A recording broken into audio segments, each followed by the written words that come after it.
You kept pushing on, but then you went too far. When your ship has sailed and all your dreams are lost, everything is wrong, you feel like it's your fault. Just remember, I will be there for you, baby. Remember, there's nothing out there to get you, don't forget it. When life feels normal, just call on me. Just call on me. Just call on me. Just call on me.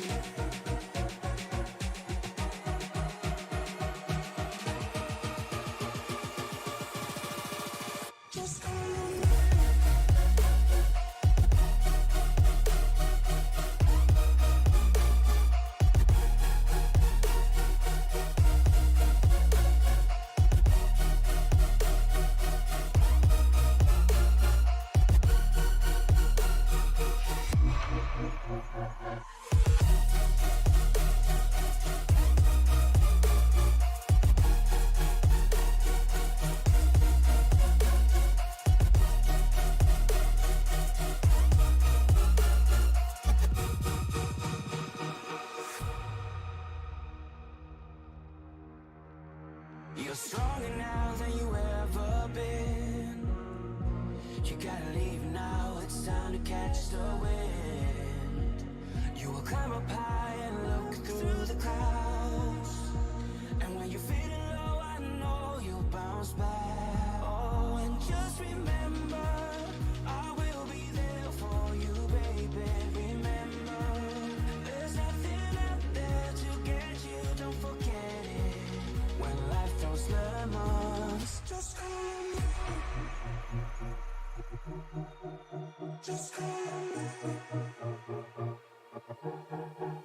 Just call on me.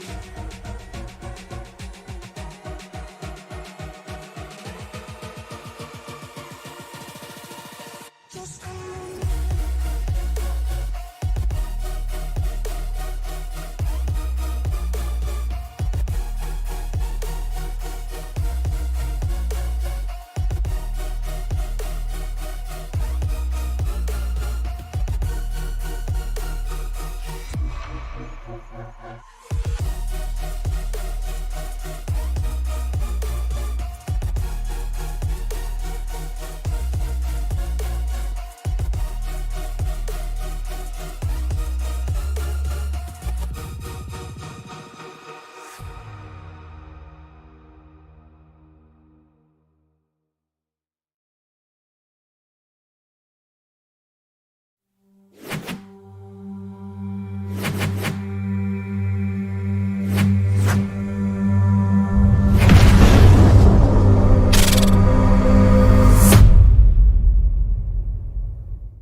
Ladies and gentlemen, welcome to a thrilling night of virtual racing action here on iRacing.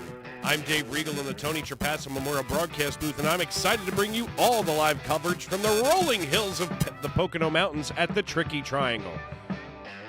Tonight, the Tuesday Night NASCAR Truck Series promises to be a showcase of skill, strategy, and sheer speed as some of the best sim racers from around the world go head-to-head in this highly competitive environment. iRacing is where the virtual meets the real, offering an incredibly immersive experience that mirrors the intensity and precision of actual motorsports.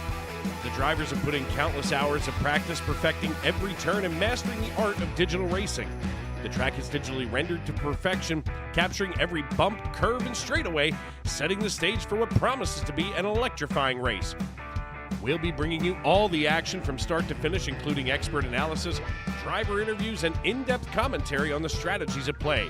From daring overtakes to split-second decisions, every moment counts, and I'll be here to guide you through it all, from the green flag to the checkered flag, right here on Sim Racing Media. And folks, glad to have you all with us tonight as we get settled in here for another night of exciting racing at Pocono. Of course, this would be our finale night here in the Pocono Mountains, just about 2 hours north of Philadelphia, about an hour and 45 minutes south from Scranton, Wilkes-Barre. And quite frankly, nobody cares about Scranton, but yeah, apparently we do here in this state. But it's been a busy week here at Pocono Raceway, and you know what? Here's the thing. These drivers tonight are all kinds of wound up. I mean, you know, we've had some incredible finishes in the Cup Series, in the Xfinity Series last night and the night before, and here we are finally getting ourselves ready for the finale. And I mean, you know, sometimes we think to ourselves, it's just Tuesday night, but listen, in this league, it all comes down to this. As we get ready to rock and roll here, 2.5 miles around this tricky triangle, 84 degrees the track temperature right now as it's kind of overcast. Of course, here in the real world, it looks like it wants to storm like all kinds of get out, but the drivers tonight are the ones that we're talking about storming around this racetrack. And, you know, the point standings here in the Tuesday night NASCAR Truck Series are just getting tighter and tighter as we look in toward that tonight. I want to thank everybody for tuning in, making us a part of your evening here. Thank you for welcoming us into your homes, onto your phones, wherever you may be and however you may be listening. Glad to have you with us tonight as we take a look at our point standings. Jeremy Paris, Brandon Minto, and Tane Hodison still sit atop the pile, while Gabriel Lafreniere and Rich Jett just swap positions as Lafreniere has now crawled into fourth position. Rich Jett in the double natural, that's 77 out of Schwenksville, Pennsylvania. He finishes right now, or runs right now, in the fifth position on our point standings. Claude Ferlin running in sixth. John Wilco out of McAdoo, PA.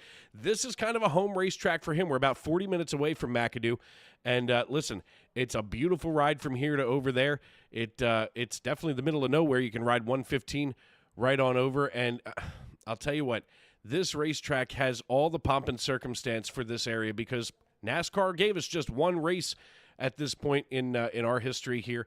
And to me, maybe not necessarily fair as we take a look right now at our qualifying results. John Wilco still having yet to go out and qualify. Casey Bristow, though, he's out here. In fact, we're trying to get our trading paints to load.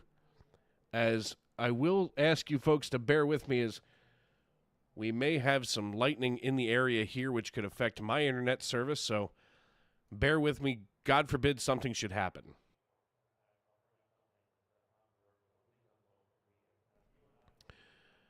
As we take a look here, I want to peek on down at Casey Bristow.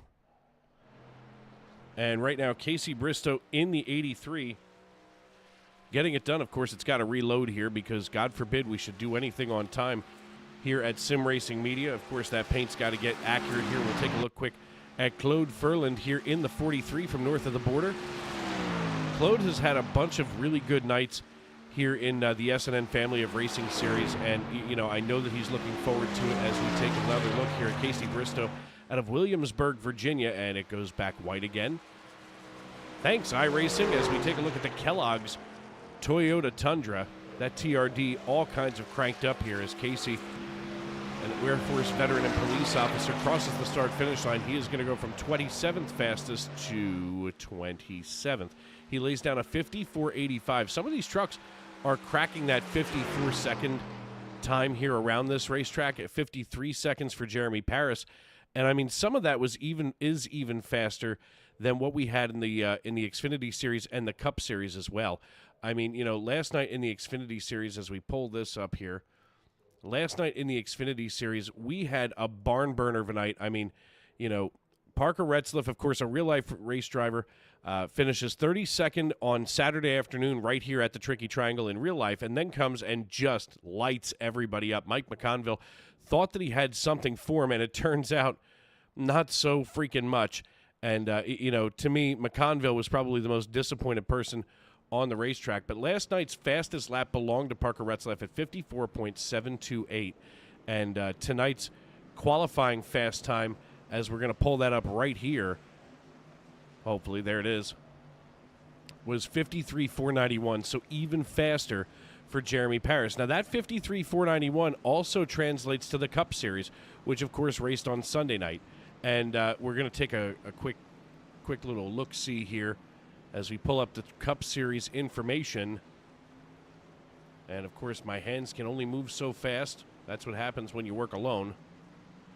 But Nolan Hodgson ran a 53.841 in his Cup Series run. Now, that was in race trim, but still, that's, Jeremy Paris in qualifying trim in the trucks is basically 0.4 of a second, nearly a half second faster than Nolan Hodgson was. And, quite frankly, that's just this side of incredible. Rich Jett actually ran the fast time at 53.755, so that's still slower than Jeremy Paris's qualifying. And the skies open up, and God said, I hate you, alfalfa, as it begins to rain here just outside the city of brotherly love, Philadelphia, Pennsylvania, as the Tony Trapasso Memorial Broadcast Studios are right here in Norristown, PA. Glad to have everybody with us as we are starting the warm-up segment. Here's Tane Hodison, and let's see what's on the let's see what's on the truck there. Another Dave Regal shout-out, my man. These guys are shouting out the broadcaster. That's just enough to make me smile from ear to ear like the Cheshire Cat. I want to thank everybody for tuning in to the youtube.com live chat. Spider Mike saying hello. And to Zach, and of course to myself. Mike, it's good to have you with us. As Zach Gallo says hello tonight, already up to 32 viewers. Glad to have you all with us. We want to thank everybody for subscribing to Sim Racing Media. And if you haven't done so already, make sure that you do subscribe, turn on those bell notifications, give us a thumbs up, because we have now reached 4,000 subscribers here on the YouTube feed. And quite frankly, in this world, that's a big deal. And it's such a big deal that the following Sunday, yours truly will be drinking a Budweiser beer on air because I'm a dedicated Yuengling Brewery fan. And, of course, my counterpart and sometimes partner, Alan Bergen, drank a Yuengling, and he is from St. Louis. So me from PA, he from St. Louis. We're switching beers. And Alan held up his end of the deal, and now it's my turn. And, of course, on August 25th, yours truly going to be racing once again in the Cup Series, as I'll be back in a Cup car on August 25th at Daytona International Speedway. I'll be with you for the Coke 0400 right here on Sim Racing Media. Alan Bergen going to sit in the broadcast booth alongside of my brother from another mother, Mr. Matt Metler. And speaking of Metler, here he is right now. Now he's supposed to be in the 64, but it looks like he is in the 17 tonight. So obviously he ripped that paint scheme off of somewhere. You know, I'm going to have a chat about plagiarism, that's for sure. As Noah Hamilton now goes fastest during the warm-up segment. And as we had mentioned, Jeremy Paris, our top qualifier here. Let's see if we can find him, because I know that he was talking about trying to get himself a sponsor that was supposed to be on the truck this week. So let's see if we can get a hold of Jeremy Paris as he's up here at Brittany Steers Racing. Hey, Jeremy, it's Dave up in the booth. You got me? Yes, sir. Buddy, listen, you've got the 05 on the front row tonight. Flowery Branch, Georgia's got to be proud of you for that. And listen, I'm curious, what's the strategy here at the Tricky Triangle? Dude, I wish I knew, Dave. I don't know where I pulled that one out of, but I just drove it too hard and it stuck and it worked. I mean, your qualifying time is faster than the Cup Series race times. Yeah, I mean, that's pretty solid, right? Yeah, I feel like that's a thing. In fact, many of the drivers here in the Truck Series were qualifying faster than race trim in Cup. So, you know, obviously there's some lessons that you can move from level to level of racing and from vehicle to vehicle. But, I mean, to be able to go faster than the Cup Series in the truck, to me, is impressive. Yeah, I think the corner speed with the trucks here, it kind of suits the downforce that it has. And, you know, it's a fun track for a truck. It certainly is. Well, listen, good luck tonight out there. Now, do you have anybody on the truck tonight, or are we just looking at another black one tonight? No, we're looking at another black one tonight. I didn't get enough time with work, but it's out there. It's coming. So can't remember where we go next. I think it's IRP, so we'll see it there. All right, listen, we're all buckled in, ready to rock and roll. Good luck tonight as you're going to roll off on the front row. All right, thanks, Dave. Going to move him back on up into the Brittany Steers Racing stable. That's the voice of Jeremy Paris, tonight's pole sitter, as we get ready to rock and roll. Of course, here I am talking, and I can't point and talk at the same time, but let's take a look at our starting lineup this evening. Jeremy Paris going to sit on the front row alongside of Noah Hamilton. Noah Hamilton has the 45 on the outside of row number 1. Row 2 going to feature Claude Ferland and Tane Hodison in the 93. Hunter Kent going to start on the inside of row number 3 alongside of Tyler Hunter, so get that one straight, as Anthony Savignano from Erie, Colorado going to hold things down in row 4 alongside St. Jude's Gabriel Lafreniere. The faster pastor, Stoney Benfield, makes his return to the Truck Series ranks tonight, as he's going to be starting inside the top 10 in 9th position in row number 5 alongside Boston, Massachusetts native and last night's Xfinity extraordinaire driver, Daniel Moynihan. He finished 4th last night. He was just this close to catching the podium, but could not hold things together. And Brandon Minto going to be in row number 6 alongside Tyler Sexton. And now that changes. John Crow Sr. going to move to row 6. Logan Giesbrecht and Sylvain Joly start in row number 7, while Diego Rodriguez and Aaron Mack in the 31 hold things down in row number 8. Row 9 going to feature Kavaja Holt out of Waynesboro and Chris Custer from Ohio, while Alexander Gangler, race control extraordinaire, gets the old 8 truck up here in the 19th position. Derek Bacorn from Williamsport, PA, home of the Little League World Series and Hall of Fame, is going to start in 20th position, while Chris Claude, chief cook and bottle washer here in the SNN Truck Series, starts off in 21st. Matt Mackin holds things down in row 11 alongside Chris, while Timothy Cook and Ron Fitting going to roll off in row 12. Row 13 featuring Andrew Deemer and Casey Bristow from Williamsburg, Virginia. Steve Herring and John Wilco, the local boy here representing the 570 in his very own area code, rolls off in 28th position. Florida's very own Matt Metler, my brother from another mother, going to roll off here in 29th alongside Brandon Hinton in row number 15, while Richard Pruitt makes up the last truck on the track tonight, starting shotgun in 31st position out of Sanford, North Carolina. Someone's got to do it, and tonight it just happens to be Richard Pruitt.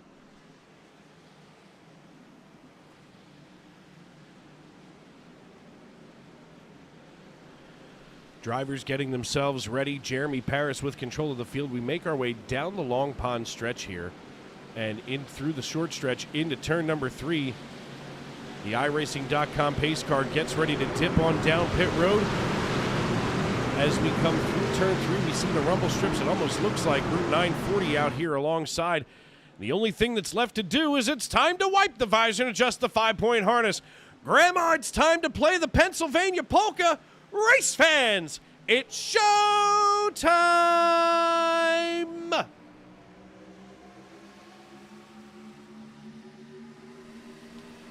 Drivers with a quiet start here, side by side, coming down the front stretch into turn number 1. Jeremy Paris hauls it here on the low side underneath Noah Hamilton. Don't worry and don't look now, but Tane Hodison ready to take off in his Spirit Airlines number 93 Toyota Tundra, giving a little wiggle here as he starts to draft up behind the 45. These trucks are built in such a way that they can really start to draft around one another. And folks, I cannot be more pleased with the Tane Hodison race scheme tonight. Once again, here he is with that Howdy Dave Regal Spirit Airlines machine, as of course that is my favorite airline to travel, of course, and of course now all kinds of things want to go sideways here as we try to quiet that down, switch this, do that, and here we go once again. All of a sudden, screens want to change. There's definitely something in the air tonight with the internet service as we work lap number 2, and here come those standings on the left side of your screen.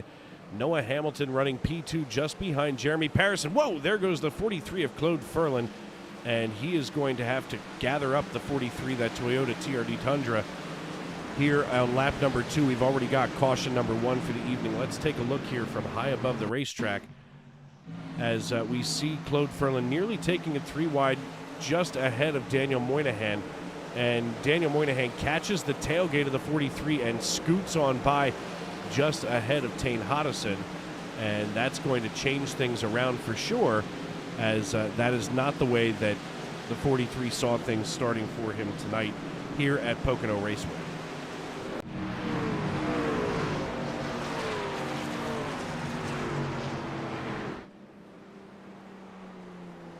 Trucks hadn't even gotten themselves, up to speed yet as Jeremy Paris gets us here into turn number 1, looking for the pace car. Logan Giesbrecht back here in the 84. And that's the second Howdy Dave Riegel. So we've got, I sense a pattern.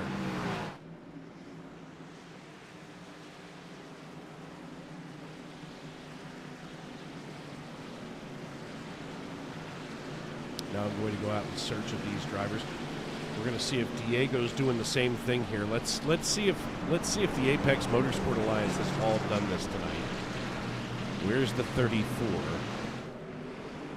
And there's Diego. Yeah, they've all painted themselves the same color. I'm just going to hop on up here and talk to all 3 of these drivers at once because, if you're going to paint your cars the same color, you might as well get ready to get on the radio together. Gentlemen in the Apex Motorsport Alliance, it's Dave up in the booth. The 3 of you got me. Yeah, I got you. First of all, you really know how to get yourself some cheap free airtime. I mean, number one, the trucks look great. If you're going to put my name on something, at least make sure that it's something inexpensive and thrifty like Spirit. Number 2, I love the paint schemes. And you guys tonight, you're all kind of scattered through the field. I mean, Tame's up here running in 3rd right now. But what's going to be the strategy, and how are you guys going to, bridge the gap between one another to try to push everything forward? Win the thing. Yeah, we got Noah up here. He's not in the call with us for whatever reason, but he's up here. He's having a good week, and hopefully we can get past Jeremy, who's the points leader. But yeah, we'll see how this goes. I don't know where Logan and Diego are right now, but hopefully they'll come back up to the field. Yeah. Yeah, all of you are kind of spread out through the field almost evenly. It's kind of like putting a bunch of cookies on a tray and getting ready to bake those things because you don't want them to bump into each other while they sit there and get ready to be eaten. But, here's the deal. I'm curious to see what, first of all, you make it easy to find your trucks on the racetrack tonight. Is there any kind of strategy that you can pull here with these 3 stages tonight to try to get, maybe an Apex top 3? I think that would be a pipe dream, honestly. Yeah. I mean, maybe I was hitting the pipe at the time. I don't know. We got a bright livery, so we should be well seen all through the race. So maybe just keeping it clean. I mean, listen, I'm just saying, you guys all have a shot to do really well tonight. I'm excited for you, and of course, if you're going to slap my name on something, at least make it entertaining, and you sure did. So, good luck tonight. Thank you for the shout out, so to speak, and I appreciate the 3 of you. Good luck tonight, guys. Yeah, why not win with your name on the back? My man, that's what I'm talking about. At least that's probably the only way that Dave Riegel's going to get into the victory lane at any point in his life. Let's make it happen. All right, guys, good luck. Thank you. Not often that I get to interview 3 people at once, but they all 3 put my name on the back of their trucks. And that, I feel like that's a thing, and I need to pay homage to them who come out here and do this every night. As Jeremy Paris leads us single file down the front stretch here, and as we cross the start-finish line, we're going to see the iRacing.com pace car turn its lights off. And, they called it a pipe dream. I'm not hitting the pipe tonight as much as the bottle, so it's going to be a thing tonight for sure. As we look deeper in here, 70 laps the scheduled distance at Pocono. And, of course, Pocono is one of those racetracks where, you can either have a caution festival or you can have an incredible green flag run. And, maybe this is just, the first couple of lap wheelies getting, shaken out here.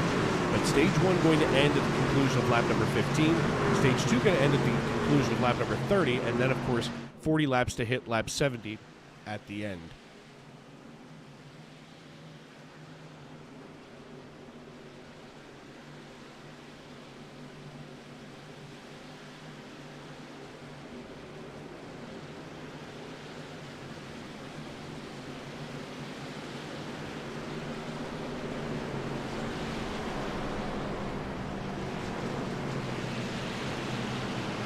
Drivers going 2x2 Noah's Ark style as we get ready to go back green flag racing as, of course, the 43 of Claude Ferland got himself all boogered up just a little bit ago. Claude seems to have himself doing much better here as that was kind of a rough ride for him. And just to recap on what happened, let's take a look here. right before we go back green flag racing. And we can see what happened. Here's the 53 of Daniel Moynihan. And the 53 and the 43 just happened to make contact, and there's the nudge that sends Claude Ferland down to the infield. He gives a good whack to that safer barrier on the inside wall, but I'm fairly certain that that shouldn't have caused too much damage there. And, you know, these caution laps at Pocono are just long enough that, you know, he should have had enough time to get most of that damage taken care of. The iRacing.com pace car peels on down pit road. Jeremy Paris has control of the field. He hits the Geico restart zone, drops the hammer, and here we go.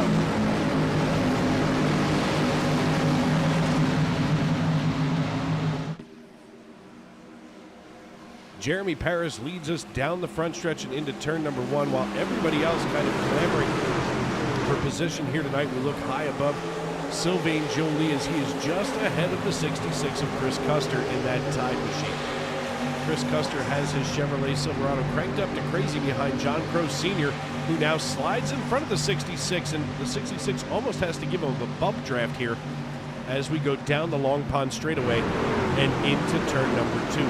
Turn 2, of course, the tunnel turn. When they say tunnel turn, that's literally how the trucks and campers and everything else gets in and out from the middle of the racetrack, and it's a tunnel built into the turn. Some racetracks have them in grandstands, some racetracks have them in turns. You never know where you're going. In Bristol, they don't even have a tunnel. They literally come in through the grandstand, across the asphalt, and into the infield.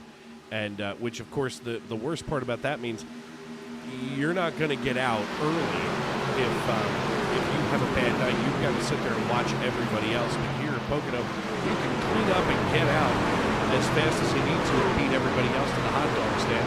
As Ron Fitting, running in 21st position right now, has the Grease Monkey number 3 Chevrolet Silverado running just behind Richard Pruitt. Jeremy Paris lays fast time down as Sylvain Joly works just above Alexander Gangler in the number 8 Mountain Dew throwback Toyota Tundra. And all of a sudden, as we're going to look here, we're going to see the 34 and the 84 looking side by side. Let's go on board here. And a pair of Spirit Ford F-150s just ahead of Sylvain Joly as we ride along with him. Actually, it's an F-150 and a Silverado. So it may be the same team, but it's not the same manufacturer. Salt Eustache Quebec's Sylvain Joly going to run here in 13th position. He's playing a kind of, you know, I'm going to say kind of conservative here. Now, it looks like Diego Rodriguez may be fighting a tight condition. Not sure what he's feeling right now. But the truck definitely washed up the racetrack in turn number 1. And it didn't look like he meant to do that by any stretch of the turn. Usually you don't do that until you're on turn exit. But obviously you see him fighting that condition, but still making it work right now in 12th position.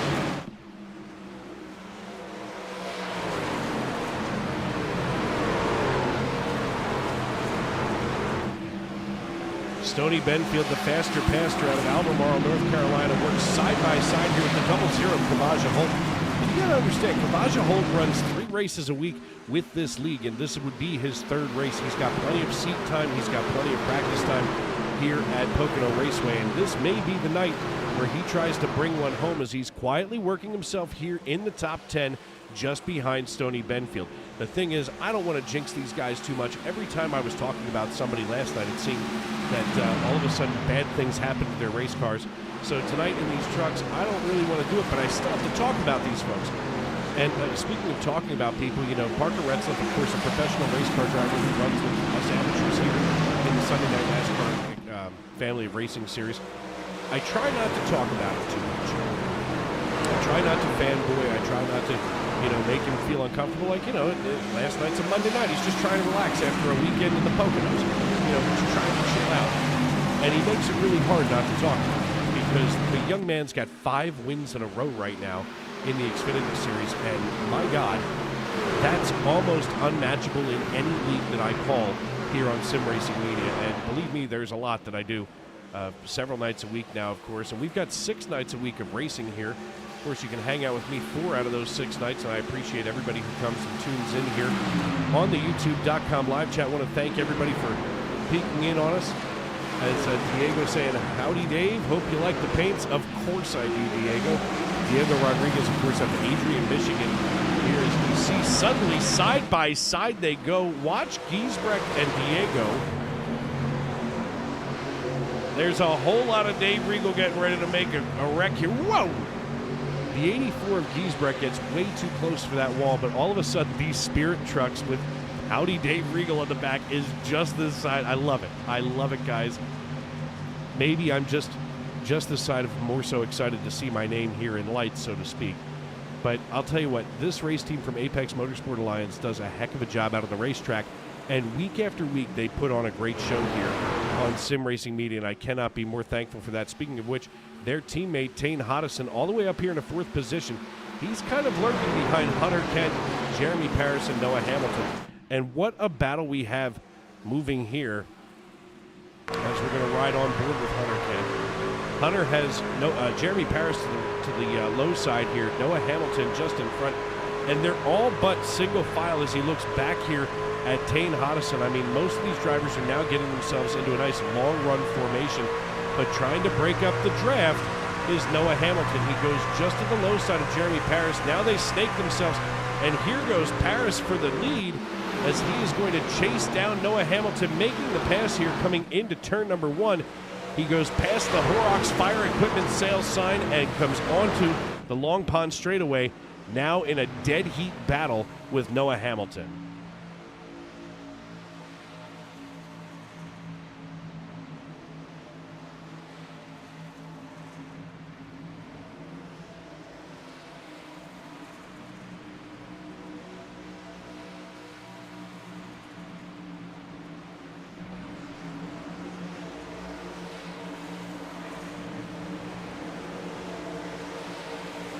Jeremy Paris now trails Noah Hamilton by just less than 0.2 of a second as we come down the backstretch, or down the front stretch, that is. As we work lap number 13 here, we're just about 2 away from the end of stage number 1. Time is just melting here at Pocono, and believe you me, after 14 cautions last night, I'm more than happy to have just 1 here in stage 1 before the break. As Noah Hamilton now leads us by just about 0.1 of a second over Jeremy Paris. You have to start to wonder, does Paris have any kind of designs on, trying to close in here on Hamilton? I mean, Hamilton at this point in the season, he's doing very well overall. I mean, I feel like I call his name continually, but Jeremy Paris, of course, has just been this side of outstanding, as Paris does lead the point standings here tonight. And of course, Hamilton, this is his first night. Oh, no, it's not. Hamilton is still winless here in the Truck Series. I didn't realize that. My goodness. Well, that makes it even more interesting. As we're here on lap number 14. In fact, Noah Hamilton, as we take a look here in the Truck Series, he's got 11 starts overall with an average finish of 22nd. And I feel like I call his name a lot more than apparently I do. But he doesn't have a single win on the season, but he's got a top 5 and 3 top 10. So maybe this is the night where Noah Hamilton breaks through and punches his ticket to the 2024 playoffs. Of course, we're just a couple of weeks away from those playoffs, folks. We don't talk about that enough as we work lap number 14. But after tonight, we've got just 2 races before going to the playoffs on August 22nd. Of course, July 23rd, next week, going to be at IRP Locust Oil Indianapolis Raceway Park out there in Indianapolis for 200 laps, and then 250 laps at Richmond Raceway August 13th before we take another week off and start the playoffs August 27th. And it's going to be exciting. I can't wait to see it. Of course, I'll have a chance to see the real-life Truck Series races down in Homestead this year, and I can't wait to see that because these trucks are fun to watch. I mean, last year, being down on pit road and being in and around the garage area was incredible at Miami, at Homestead, Miami. And plus, of course, it's Miami in October. What could you not possibly want with it? Lap number 15 underway. We're working our way to the conclusion of lap 15 as we come down the short stretch into turn number 3. Noah Hamilton hauling the mail in front of Jeremy Paris here in stage 1. Paris looks to the inside, but does he have enough? He doesn't to get around Noah Hamilton. Noah Hamilton comes down the front stretch, crossing the start-finish line, and wins stage 1 here at Pocono Raceway. The checkered flag flies, and your top 10 being awarded stage points tonight are Noah Hamilton, Jeremy Paris, Hunter Kent, Tane Hodison, Daniel Moynihan, Gabriel Lafreniere, Anthony Savignano, Tyler Hutter, Kavaja Holt, and Stoney Benfield, the faster pastor, in his return after a couple of weeks off, gets himself a stage point here at the end of stage number 1. And, of course, you know, Stoney Benfield, as I mentioned, he was off the last couple of weeks, and quite frankly, I kind of miss him. It's nice when you get to see some of these folks, you know, week after week after week, and all of a sudden, you know, he's gone. Where'd he go?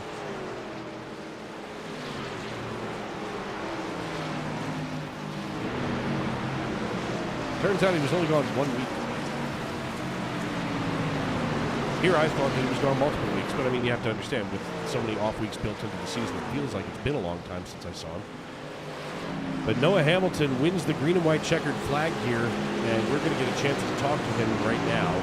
Here in the Tony Trapasso Memorial Broadcast booth, Dave Regal with you as we look for Noah Hamilton.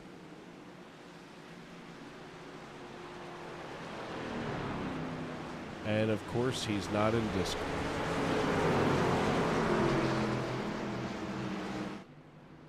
Well, Noah Hamilton wins the green and white checkered flag. I'm sorry I don't get a chance to talk with him tonight, but I would have liked to.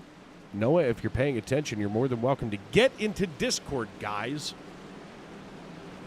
31 drivers, and I know there's not 31 people here in Discord. Gosh darn it, that's frustrating. Well, that being said, we're going to get a chance here maybe to look for the faster pastor Stoney Benfield as he rounded out the top 10. There is Stoney. There he is here in the Ferta Motorsports stable. And making his return after taking a week off, and of course with all those other off weeks, the faster pastor Stoney Benfield with us here, running in 10th position. Hey, Pastor, it's Dave up in the broadcast booth. You got a copy? I do, Dave. How you doing tonight, my friend? I'm good. You were off, you know, for our last week over at Nashville Super Speedway, and I feel like this segment of the season, we have so many off weeks built up, and you know, I feel like I haven't seen you in a while. How are things going there in the 75 truck? You know, everything's going great. I got a really good setup here with Outlier, and just trying to make a decision here. I think I'm going to stay out and not pit this stage. I think track position is right now more important than tires. How did the truck feel toward the end of that run? I mean, look, right now it looks like you're going to cycle yourself into 6th position. That's pretty good. The scary thing is that you're going to be the first car in line when these drivers, nope, you're not, never mind, here goes Minto and Baker. That gives you a little bit of cushion there, but how does that feel when you realize that all those fresh tires are behind you? Well, I think at the end of the day, the last stage, it'll really benefit, especially if we have a caution. We should have an extra set of tires, so myself and Brandon Minto, of course, we're teammates, so we're going to gamble on this one and see what happens there.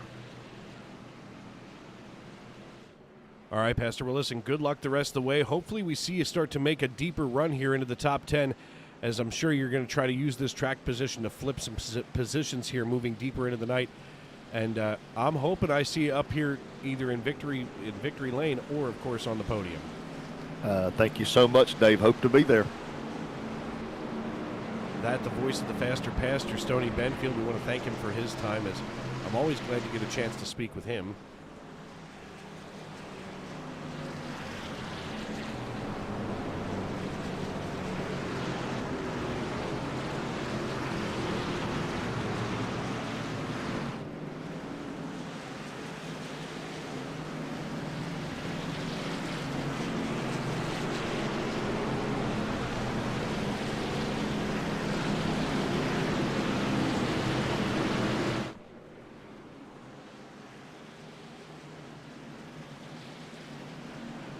As we get ready to go back green flag racing, Noah Hamilton going to stay out of the racetrack in kind of a surprising move. It looks like just about 10 cars even stayed out as we get ready to flip the stage. Now, Matt Metler and John Wilco, they also stay out because they came down on laps 3 and 4.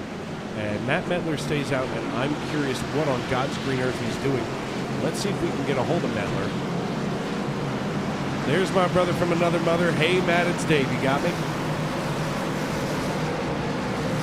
Matt, you're all kinds of quiet on your Discord. What's going on with that thing? I think I'm on the wrong microphone. Nope, it was me. Nope, oh, it was okay. me. Every now and then it might be my fault. Listen, buddy, you stayed out here. What's going to be the strategy here for the 64 car? Don't put it in the fence. Jesus Christ, I could have told you that. No. Thank you, Strategy Captain here Obvious. is try to get some track position, obviously. Started deep in the field, so just staying out here, trying to get some decent track position. I have enough fuel. I pitted on that first caution, so I'm going to be able to make it to the stage here and just try to maintain if I can. And then we'll see how things shape out here when it's money time in the third stage. Listen, I'm telling you right now, the only thing that I can really ask of you, and this is from one brother to another, do not hit the guys from the Apex Motorsports stable. They all have my name on their beds. Okay, hit Actually, that makes me everyone in sound the like kind of a stable. whore. That kind of makes me sound slutty. I mean, are we stating the obvious here? Or? So you said hit everyone from Apex Motorsports. Okay, Yes, got it. that's exactly right. No, you keep away from them. Do not wreck them because they got your boy's name there. And listen, cheers to you, sir. Good luck the rest of the way, and get ready to go back green. Thanks, buddy. Have a good call at the top, man. Always. As we send Matt Mettler back, I love that guy. I love calling a race with him. He is probably one of my favorite people I've worked with. He's definitely top 5 here at Sim Racing Media, and that means that I'm paying attention to many of you who are new here to Sim Racing Media. I love working with you guys. Unfortunately, I've only got 2 nights a week where I work with somebody else. Other times, I'm working solo in the booth. Well, I'm not technically alone tonight. My friend Jim came over. He's here in a bottle with a black label on it. His name is Jim Beam, and he's from Kentucky. And he's fabulous. As we go under caution almost immediately, something bad. Oh, my God. I literally told him don't. I just told him don't, and he did. Let's see what he did. All of a sudden, we're going to ride along here with Logan Keys wrecking the 8. It looks like maybe something happened. Boom. We're going to ride along with Mettler. I think this might actually be on him, as he now collected 2 of the trucks with my names on them. I just told him don't. Little bump here to the 06. We're watching Mettler here in the 17 on the low side. Mettler gets loose and literally collects 2 of the trucks with my name on them.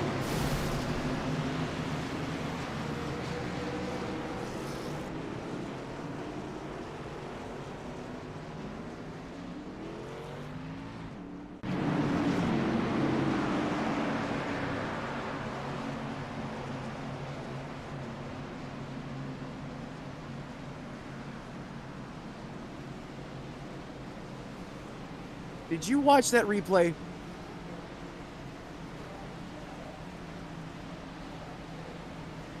I didn't touch the yellow truck. He clearly came right across my nose. I'm watching the replay right now. Well, this is true. But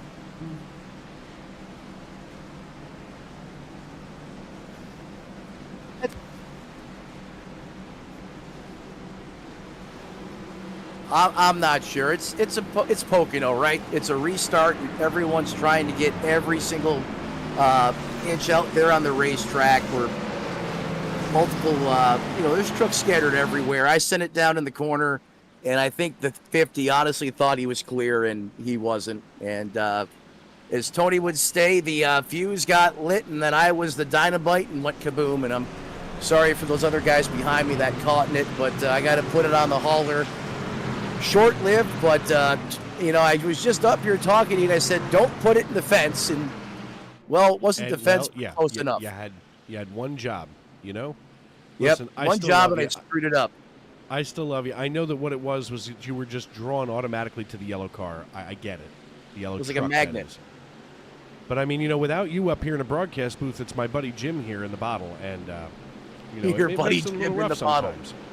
What's that? Well, you got to talk to Chris Claude about the 999 plan next time you go to a baseball game. Oh, good Lord. I don't want to ruin it for try you. something? Well, I don't want to speak for him, but you should have a chat with him. It's spicy, and I think you'll enjoy it. You know I do love spicy. Why is it spicy? Listen, man, it was sad to see you go tonight, but listen, there's always next week at IRP. There's always next week at. Oh, that's right. Oh. I don't know about IRP. Well, the week after that's an off week. You can't screw that up. Right. Well, this gives me some time to get reacclimated with this new truck package. You know, I really liked how it was driving out there. It had a lot of grip. I was trying to take it easy, but sometimes that's just racing, Dave, as you know.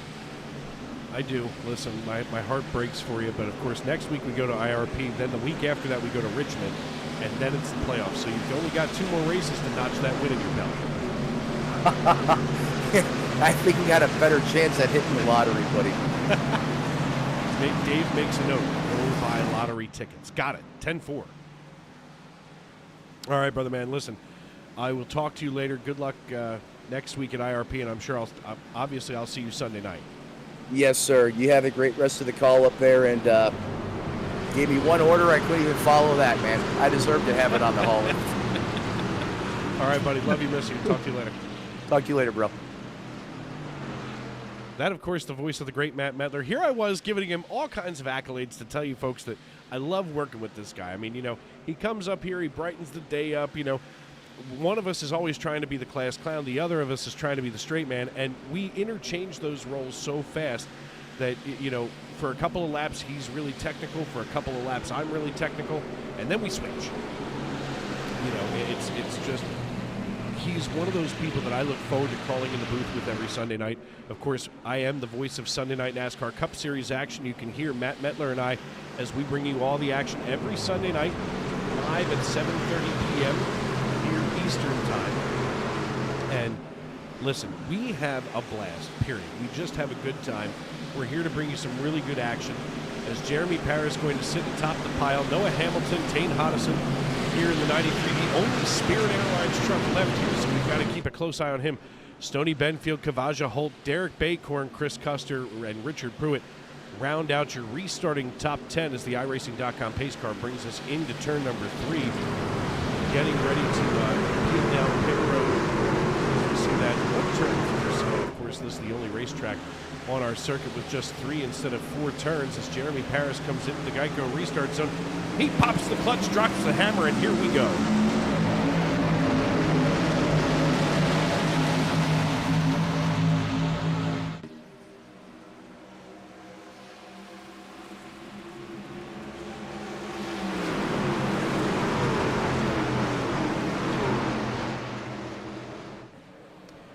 Jeremy Paris leading Hunter Kent here on lap number 24. Going to be 6 laps to go next time by as Noah Hamilton runs P3, Tane Hodison in 4th. And as we go on board with Hodison, we can see that he's doing his best here to try to get a good run on the 45.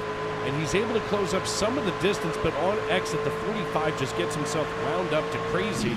And it doesn't allow the 90 to consistently close that gap. You know, the thing that we're going to see time and time again tonight is drivers, you know, they may go 4 and 5 laps starting to really pick up time on the driver in front of them, and then all of a sudden you start to see those tires give up a little bit. Wow, Tane Hodison just found another gear in the 93, making me look like a clown. He closes the gap and now surpasses it as he gets alongside Hunter Kent. He gets, alongside Noah Hamilton, and now Tane Hodison running in P3, holding off Noah Hamilton as we run here on lap number 25. We look further back, and Brandon Minto out of Norman, Oklahoma, has the old number 12, starting to kind of melt back here like a snow cone in Phoenix, just ahead of John Wilco out of McAdoo, Pennsylvania, as we ride on board with John here. I mean, John at this point kind of content to start picking up spots one at a time. He's not trying to pick them up wholesale. He's not trying to get, you know, a 2-for-1 deal. He's just focusing on Brandon Minto right now, who runs in 12th. I mean, you know, focus on one driver at a time. Here is caution number 4. That's going to slow things down once again. And let's see what brought this one out, as it may be debris. Because I don't see anybody wrecking. Chris Claude is off pace. As he slows down, let's see what might have happened. I don't see anything yet in or around Chris Claude's truck. see any problems on the racetrack, so it may be debris. Oh, there it is, Daniel Moynihan. Daniel Moynihan getting himself sideways here in 3. He was facing front, so I'm not sure why iRacing, pulled the plug here on the green flag run, as this should put us to be about 1 to go in stage number 2. And Moynihan, gets kind of accordion there. I mean, we are in polka country, as the 95 of John Crow Sr. gets on past him, but he turned just enough where it caused iRacing to throw the caution.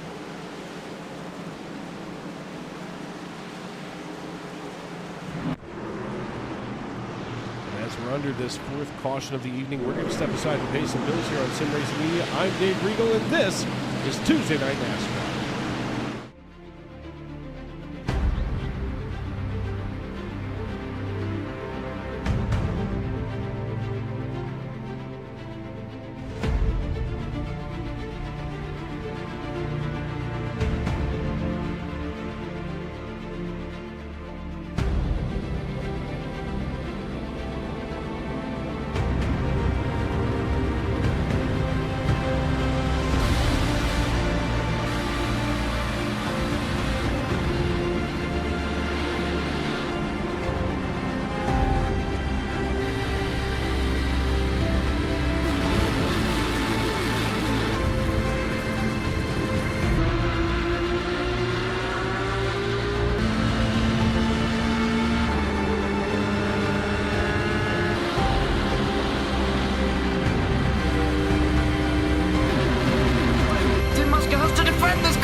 Masker can't defend. He's got the outside left for the second part, and he can't hold on. Going the long way around. We're going to be 3 wide for the lead as they all come to the line. Who is going to take it in the end? And here comes Lockwood. He's going to make the move to the outside. Quinn tries to force him off a little bit, but there he goes. It's going to be side by side through turn 1. Will he be able to cover him off? He does. Weaving back to the left-hand side. Reynolds is trying everything. The kitchen sink is being thrown at it. They're leaning on each other. Coming into turn number 3. It's going to be a drag race through 3 and 4. Coming back to the line. Here comes Trish on the bottom. Richard's going to hold the inside. Tries to be the late breaker here. They're going to be side by side through the final chicane. They bang doors, but keep it clean. As they're still 4 wide on the run down into the back straightaway. Demerit's looking for a line as well. What is going on in Michigan? Novak into the fence. They're still beating and banging. Oh and to the line. He is much faster coming through there. Is there damage on Challenger? Abramitis is ahead. There's going to be a race to the line. Who is going to get it?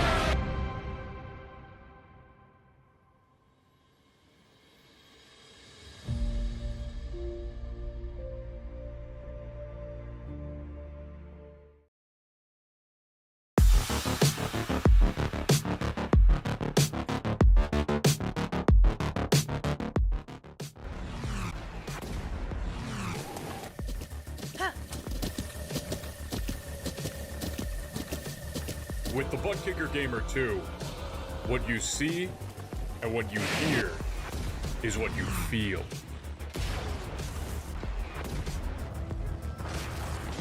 Butt Kicker. The future is feeling.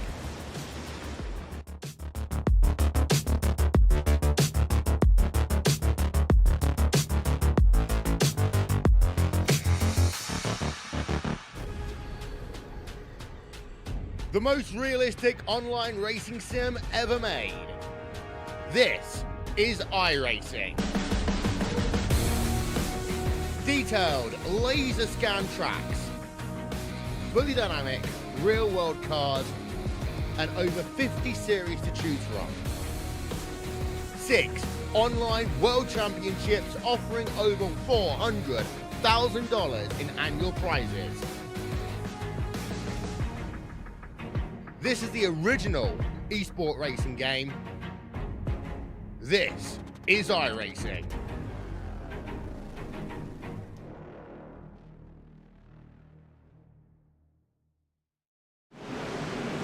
Welcome back to Pocono Raceway as we're ready to go back green flag racing. Jared Baycorn takes over the race lead. He's going to be joined in the front row by Stoney Benfield. Gabriel Lafreniere and Richard Pruitt going to be starting just behind them in row 2. little gastric discomfort here as we get ready to rock and roll. Baycorn with control of the field behind the iRacing.com pace truck in that Xfinity number 23 as he gets himself, of course, it's not just Xfinity, but it's the Air Jordan number 23 Toyota Tundra. He is dropping the hammer, and off we go. And immediately we go on the caution. And it is pandemonium on the front stretch. Let's see what happened and why we can't get... By the way, that's going to hand the stage win to Derek Baycorn. Here's Hunter Kent. And it looks like that outside line didn't get going. It bunched itself up and just spun everybody around. My God. Let's see if maybe we can catch that again here. Perhaps from the flag stand even. Let's take a look here from the starter cam. Literally the green flag in the air. And while he's finishing waving the green flag, the yellow flag comes out. Cannot possibly be any worse. Now that the other thing that does is it also takes out Jeremy Paris and Noah Hamilton. Let's see how bad they got whacked here. Watch the 05 and the 45. Ooh. That's not going to be good. That opens the door, though, for Stoney Benfield and Gabriel Lafreniere, Derek Baycorn. These drivers didn't come in at the end of stage 1.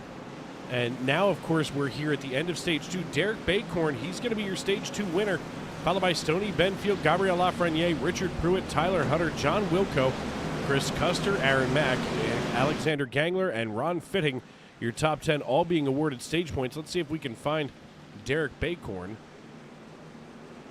And here he is in the free agent chat. Hey, Derek, it's Dave up in the broadcast booth. You got a copy? Go. Yeah, I got you, buddy. Buddy, Yes, listen, sir. bringing stage 2 here home to Williamsport, PA. You looked fantastic on the restart, and I see you're still staying out this time around. What's your strategy, and what's going through your mind right now? I'm more or less looking to run this one as long as I can, try to short pit, see what we can make happen. Listen, you've got my attention, brother. I mean, you know, you didn't come down at the end of stage 1. You didn't come down during the other, 14,000 cautions. I'm sorry, 4 cautions. My bad. And, here's the thing.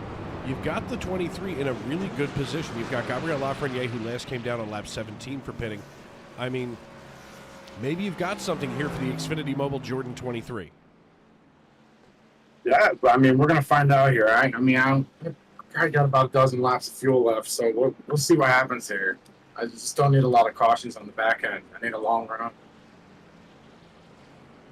Well, I don't want to jinx it because long runs don't seem to be a thing tonight as we've had 5 cautions, 3 of them for cause tonight, and 4 of them for cause. So I don't want to jinx it. All I want to say is good luck the rest of the way. And hey, listen, I see you're sitting there in the free agent chat. Hopefully some of these team owners are watching you and making a decision on whether or not to bring you on board. Oh yeah, definitely. I'm always available for some chit chat. I'd love to join the team. That'd be fun.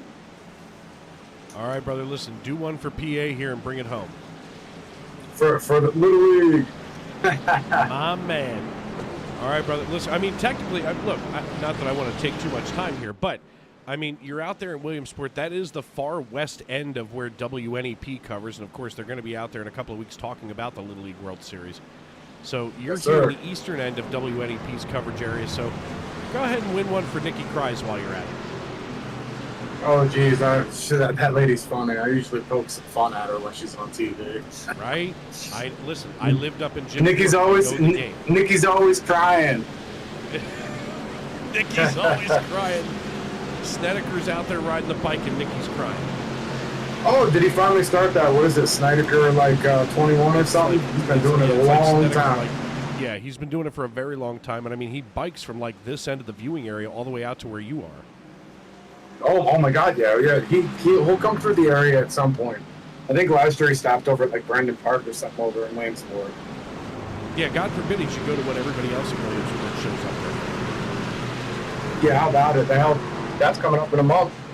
How much do you charge for parking in your front yard?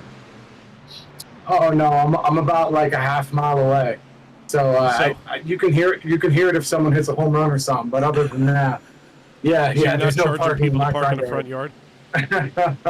No, but I do have a buddy that I went to high school that does that because we do live on the south side of Williamsport. On the side. Have you been up here? Yeah, I've been. I absolutely have been, and that's why I have to laugh about it. Like, I know that people turn their front yards into paid parking lots, and it turns into a free-for-all. Absolutely. Well, by the main gate on the only entrance side now, my buddy parks at the bottom of the hill. Tell him Derek's saying it. Hey, that works for me. That's close parking. It's easy to find a car. Absolutely. You just walk straight down the road, and you're in there. Absolutely. Well, listen, you're on the short stretch coming into 3. You've got control of the field. Good luck, brother. Good luck. I appreciate it, man. Thanks for stopping in. That the voice of Stage 2 winner Derek Bacorn out of Williamsport, PA. Of course, we're kind of exchanging some Pennsylvania oddities. Of course, the home of the Little League World Series is out there in Williamsport. Apparently, it's a good time. My mom and stepdad used to go out there every year for it. And you know, look, it's the Little League World Series. I just like the fat kid that says he hits dingers. As Derek Bacorn hits a dinger and runs away from Gabriel Lafreniere and Richard Pruitt, as they are trailing him rapidly here. As the Brady number 24 comes down the front stretch and into turn number 1. Stage 3 underway as we're just over 35 laps to go here at Pocono.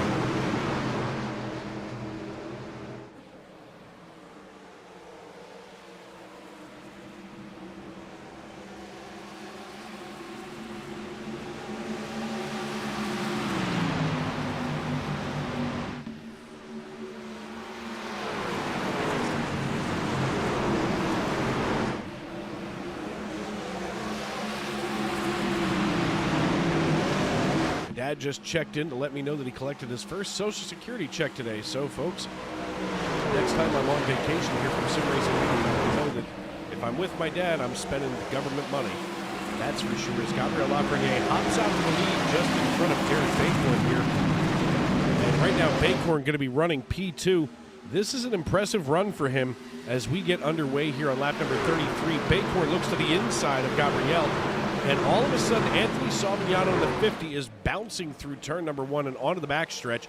That long pond straightaway is something treacherous for sure as we work our way down there. John Wilco out of McAdoo, Pennsylvania. He runs in 9th position just ahead of Andrew Deemer. And Deemer trying to strap on the old hairnet and serve lunch to Wilco, but he's not having it. Stoney Benfield, the faster pastor, he runs right now in 7th position. And Norman, Oklahoma's very own Brandon Minto runs in 6th position.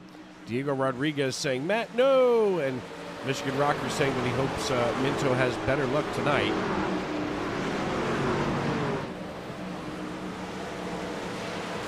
Glad to have all of you in with us as we go under caution again. Yay! Uh-oh, Jeremy Paris. Looks like he got double points here. Let's see what happened to the 05. This is not going to make our points leader happy as he's having a rough night here at Pocono. We look from above in our blimp cam. Just kidding, there it is. Jeremy Paris gets a noseful. Oh, wow, he gets a snootful of Matt Mackin and gets himself loose. Oh, and right into Hamilton. God, those two are like a pair of magnets tonight.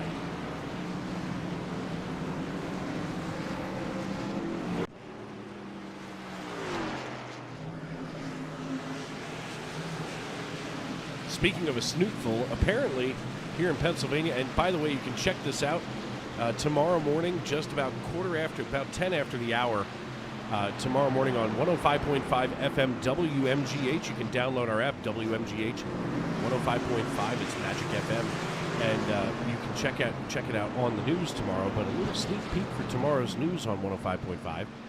Apparently, Pennsylvania has passed legislation that means that you can buy pre-made canned cocktails in the grocery store. That's exciting. So speaking of a snootful, now you can get your bread, milk, and eggs for a snowstorm, and also get a big old bottle of, well, whatever's pre-made. Hopefully it's the, what do they call that? Captain Morgan Long Island Iced Tea.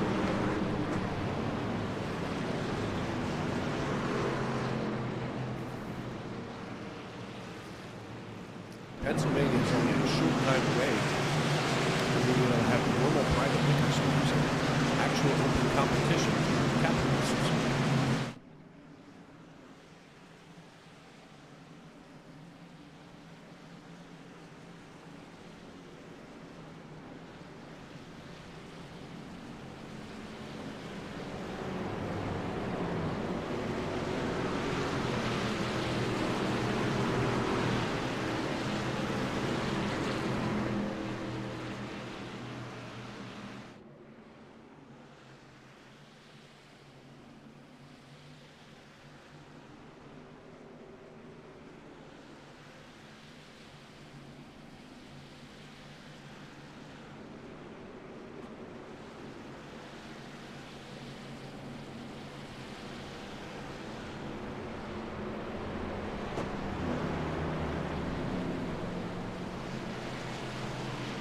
When we go back green flag racing, it's going to be Gabriel Lafreniere, Anthony Savignano, Alexander Gangler, Brandon Minto, and Stoney Benfield, the top 5.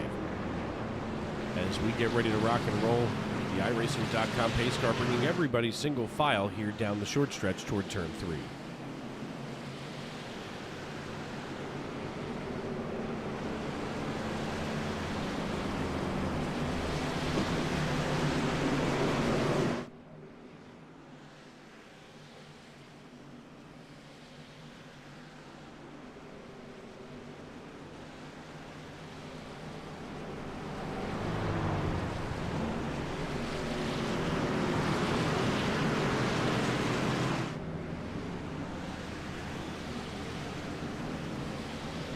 Gabriel Lafreniere with control of the field. He's going to be joined in the front row by Anthony Savignano. Dave Regal here in the Tony Trapassa Memorial Broadcast. We had an interesting current conditions starting this race, but right now track temperature has cooled off to 79, so a lot of drivers having to make some of those adjustments to loosen the trucks up and get them through these laps as we are now past the halfway point. 35 to go. It'll be 34 to go when we go back green flag racing. Outdoor ambient air temperature cooled off to 73. That is not accurate whatsoever. I refuse to believe that that's accurate because Pennsylvania has been in a historically awful, or an historically awful heat wave, and it feels like when you walk outside that it's just human soup. It is more humid and nastier than I've ever seen in my life.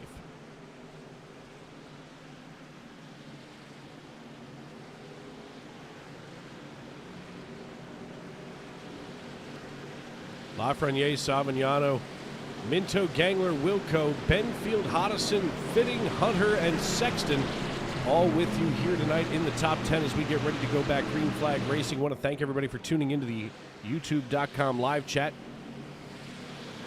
as we get ready to rock and roll one more time. The iRacing.com pace car leading us into turn 2 and getting ready to go down the short stretch.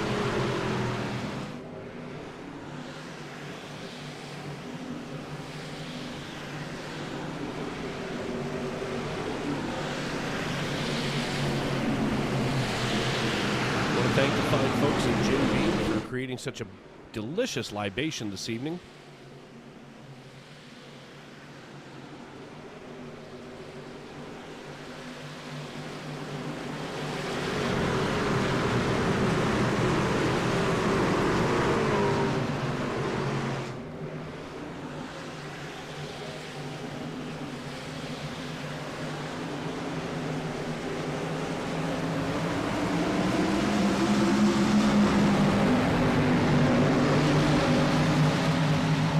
With that, Lafreniere takes the green flag and we're back underway.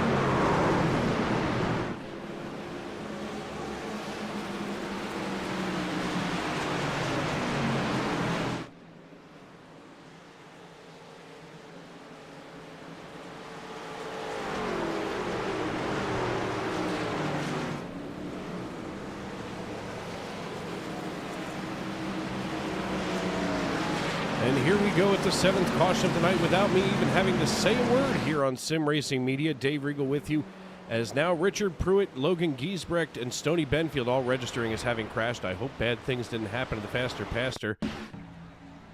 As we take a quick look here from high above the racetrack. Oh. Now Stoney, well, he lost the front nose clip, but that might not be too bad. That's going to be interesting here. As we get ready to go back green flag racing once again, this is going to be a long third stage if this is what we're going to be dealing with. Green, yellow, green, yellow. Listen, I feel like those are two colors that just don't mix. I mean, to be fair, there's some yellow and green, but still. Gabriel Lafreniere going to still have control of the field. Brandon Minto and Anthony Savignano going to be running 2 and 3 behind him. John Wilco, Tane Hodison, Alexander Gangler, Kavaja Holt, Tyler Sexton, Casey Bristow now, and Chris Custer. Tyler Hunter shuffles into the top 10. We're going to step aside and take a break here on Sim Racing Media. Don't go away. We're going to be NASCAR side-by-side right here on SRM.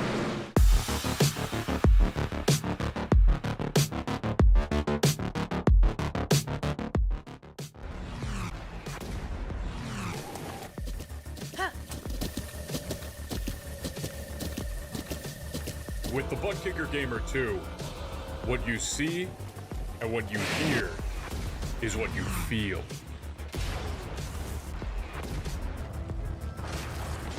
Butt Kicker. The future is feeling.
Masker can't defend. He's got the outside line for the second part, and he can't hold on. Going the long way around. We're going to be 3 wide for the lead as they all come to the line. Who is going to take it in the end? And here comes Lockwood. He's going to make the move to the outside. Quinn tries to force him off a little bit, but there he goes.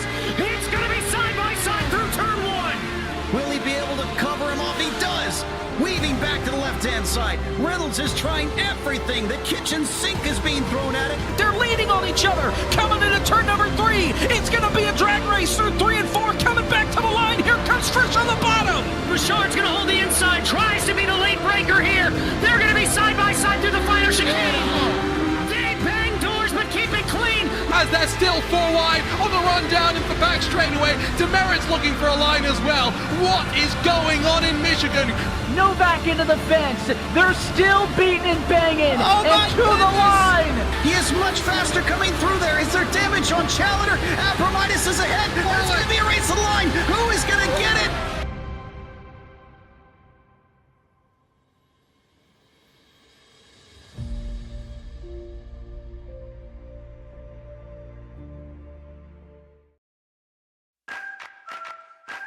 Preen Garden Weed Preventer and Preen Garden Weed Preventer Plus Plant Food block weeds before they start and are safe for use around over 400 flowers, vegetables, trees, and shrubs. Best of all, they give you 3 months of freedom from weeding in just 4 easy steps. You can apply preen anytime before or during the growing season. But since it's a weed preventer, not a weed killer, early spring is best. Here's how. Start by removing existing weeds and their roots in the area where you want to apply preen. Sprinkle granules directly onto dry soil, mulch, or stone so that they're evenly spaced. Within 24 hours of applying, integrate the granules into the top layer of soil or mulch or stone-covered bed. Finally, water with a hose or sprinkler, or a well-timed soaking rain to activate the protective weed barrier. When activated, preen creates an invisible weed-fighting barrier just below the soil surface that targets and prevents weed seeds from sprouting and forming roots. People and pets may enter the treated area once dusts have settled and the area is thoroughly dry from watering or first rain. That's it. Now you'll have a beautiful weed-free space and 3 months to do anything but weeding. Satisfaction guaranteed. Trusted for over 50 years, Preen is America's #1 weed preventer brand with weed preventers for every type of garden.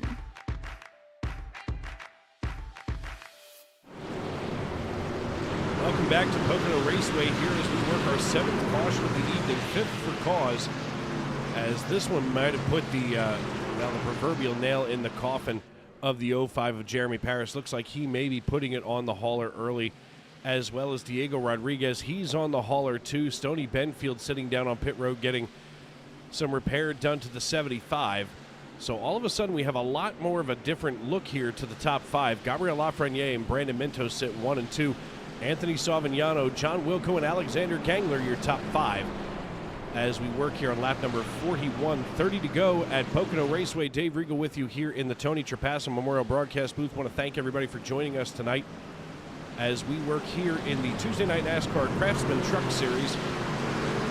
As, of course, next week we'll be going to Indianapolis Raceway Park, then another off week, and then, of course, we get ready to go to the playoffs in just a few weeks after that. It's going to be an interesting run here to the playoffs, and we're finally ready to buckle in and get down to business in August as Gabriel Lafreniere rides the high side in the 06 Oxmoor F-150.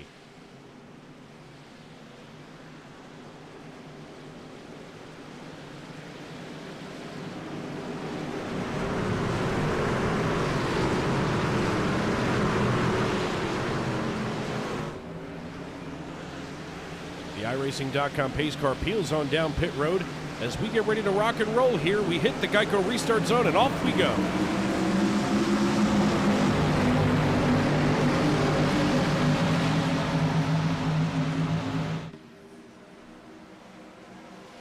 All of a sudden, double file goes most of the field, but breaking here to the high side is Anthony Savignano in the 50. He gets ready to go 3 wide here with John Wilco on the high side and Tane Hodison on the low, as all of a sudden they suddenly decide to go double file and tucking in just in front of Savignano before avoiding what could have been disastrous as Brandon Minto, who was in P2, and now Savignano with a run here at the lead, getting ready to take on Gabriel Lafreniere for the lead.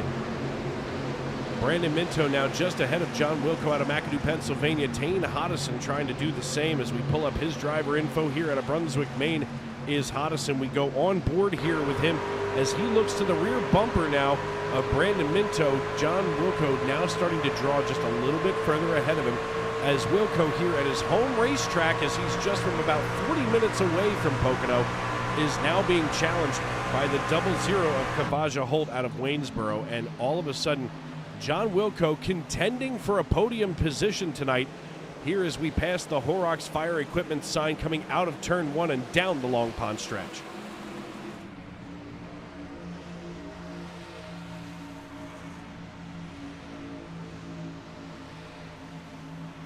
Anthony Savignano running P2 about 2/10 of a second behind Gabriel Lafreniere and 6/10 of a second ahead of Brandon Minto. And Minto right now has a rear view mirror full of John Wilco. When we take a quick look here at Wilco as he goes to try to get around Minto, we spin that camera around and here they go out of 2 and down the back chute.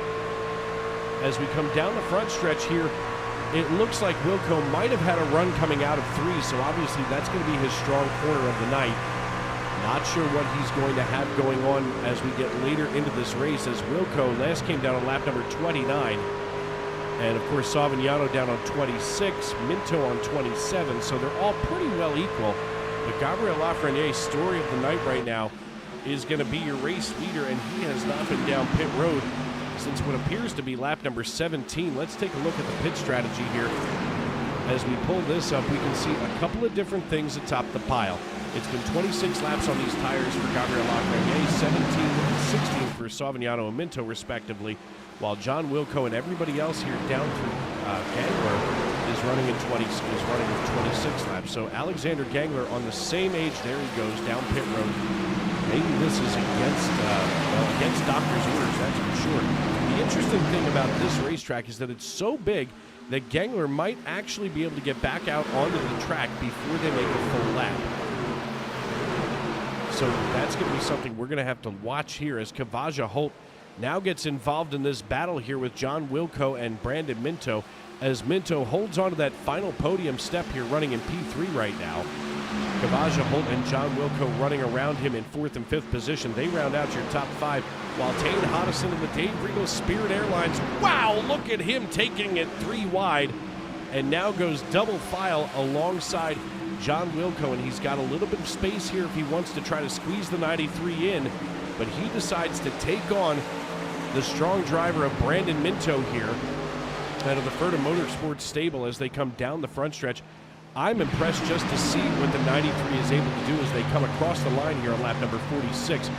25 to go from here at Pocono Raceway.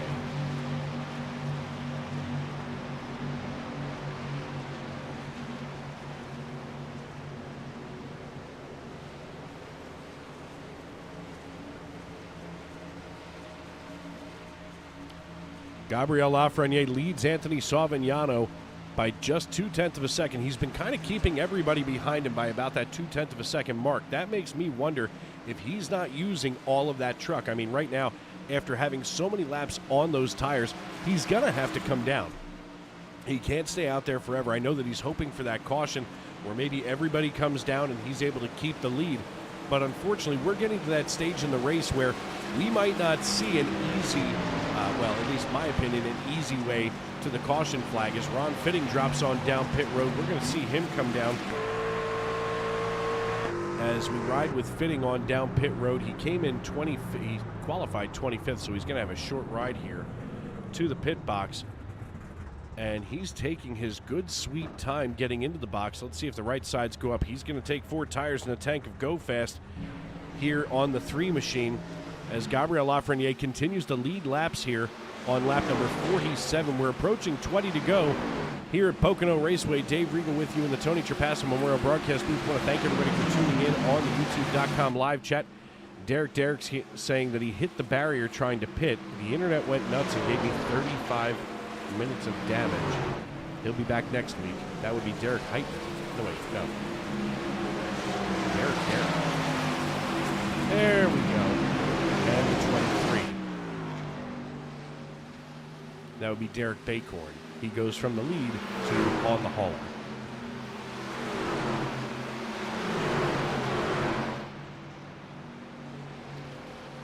Gabriel Lafreniere out of St. Jude holding off Anthony Savignano as we run here down the back chute out of Erie, Colorado.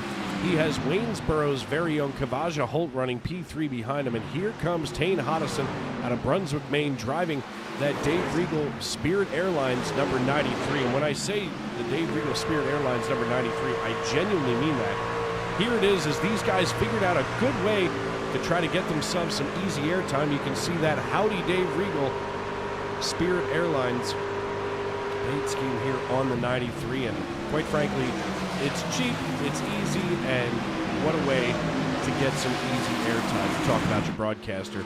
As I sit here in the broadcast booth, named for my brother from another mother, Tony Trapasso, who we tragically lost last September, and late August, September last year, and my God, it has been quite a year without him, and we miss him.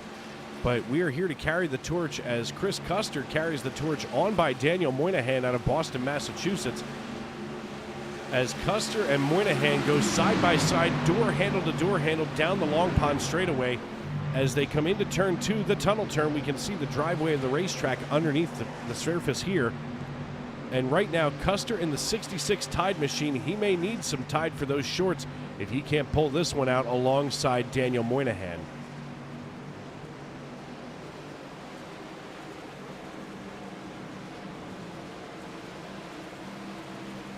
Gabriel Lafreniere leads the way as we look a little bit deeper in the field. Here's Tyler Hutter in the 69. What a number to have there as he follows Hunter Kent.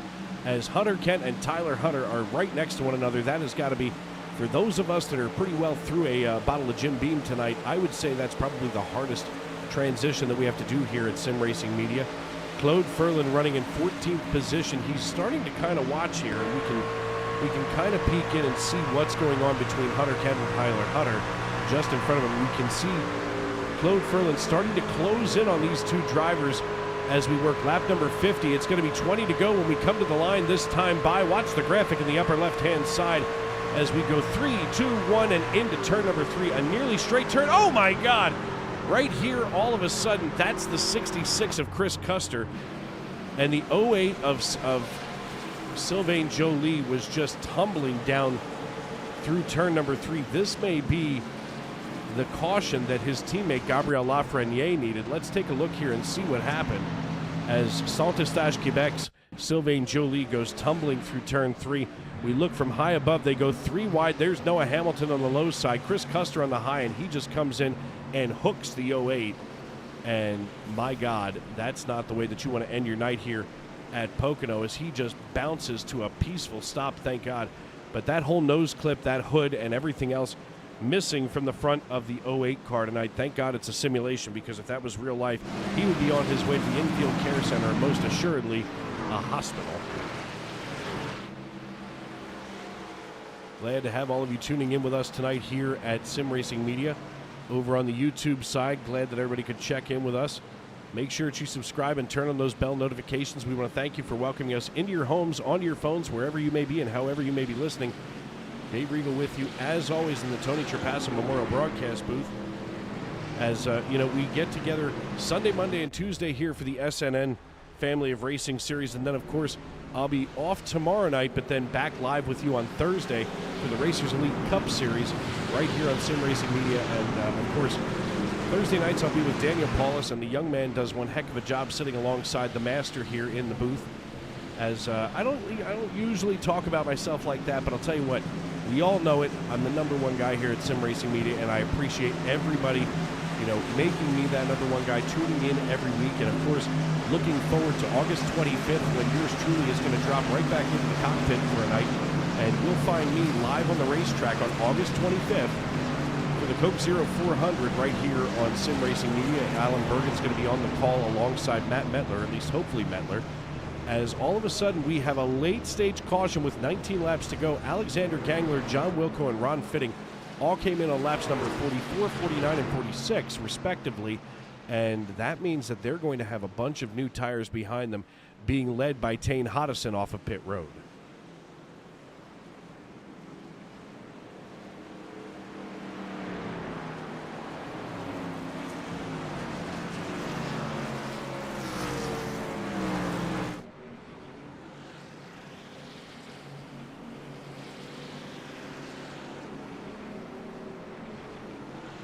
Alexander Gangler going to be your race leader. Let's see if we can get a hold of him real quick, and hopefully he gives us a good interview here on Sim Racing Media.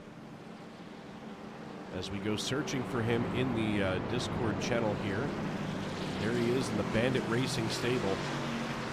Hey Gangler, it's Regal up here in the booth. You got me?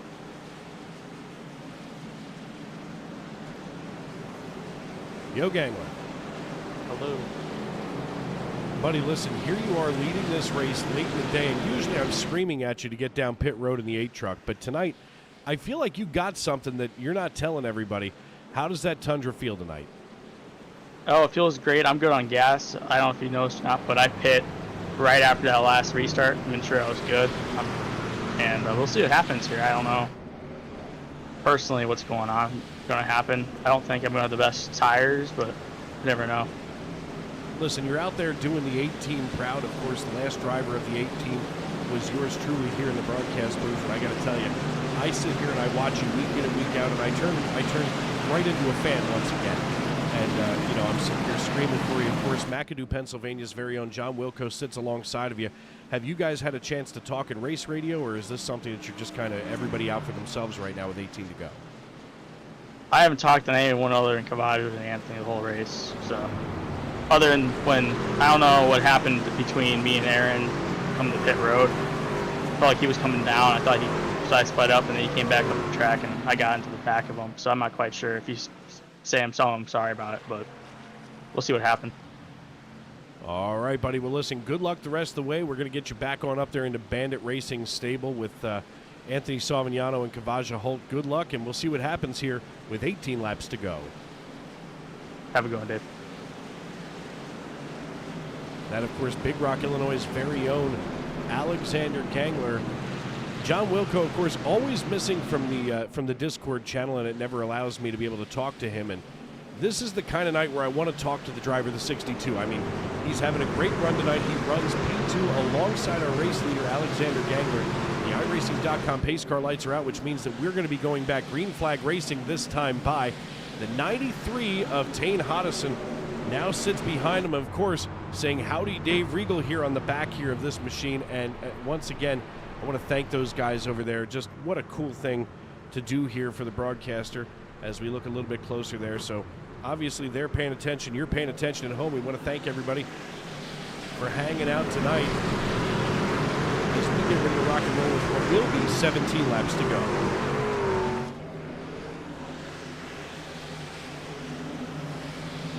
Alexander Gangler comes into the Geico restart zone, drops the hammer, and off we are here. With 17 to go in this race, Alexander Gangler gets a commanding lead over Tane Hodison and John Wilco. Hodison last came down on lap number 51, so it's been a pretty short period of time for him. And Hodison's going to be coming hot and heavy. Gangler's going to have to make that 8 truck as wide as he possibly can to hold off the 93. And of course, the 93, my dark horse winner for the night. And, and that's literally only because it's got my name on the truck. So I literally have an obligation. I feel like it's an assignment from God himself to cheer this truck on to victory lane as Tyler Hutter in the 69 hauls the mail down the short stretch here as we come past the racetrack office. He's got no 6 of Gabriel Lafreniere running underneath him. Of course, Lafreniere out of St. Jude, our neighbor from the north in Canada. As we will be 16 to go this time by. All of a sudden, shooting down to the inside of the racetrack is Tane Hodison. And here comes Tane Hodison with a tank full of anger as he drives on past Alexander Gangler.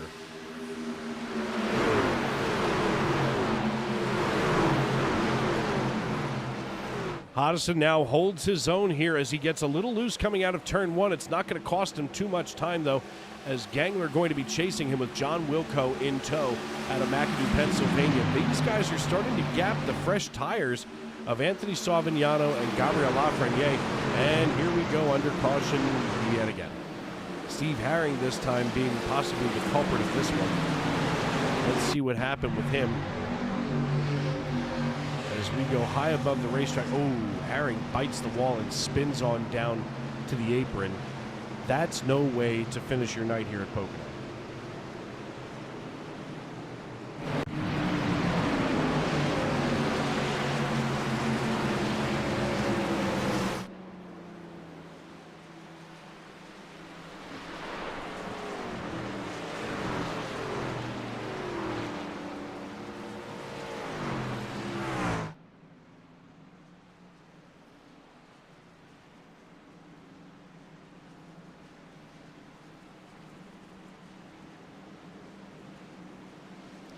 Tane Hodison going to be your race leader as he has now gotten the 93 up here into the lead.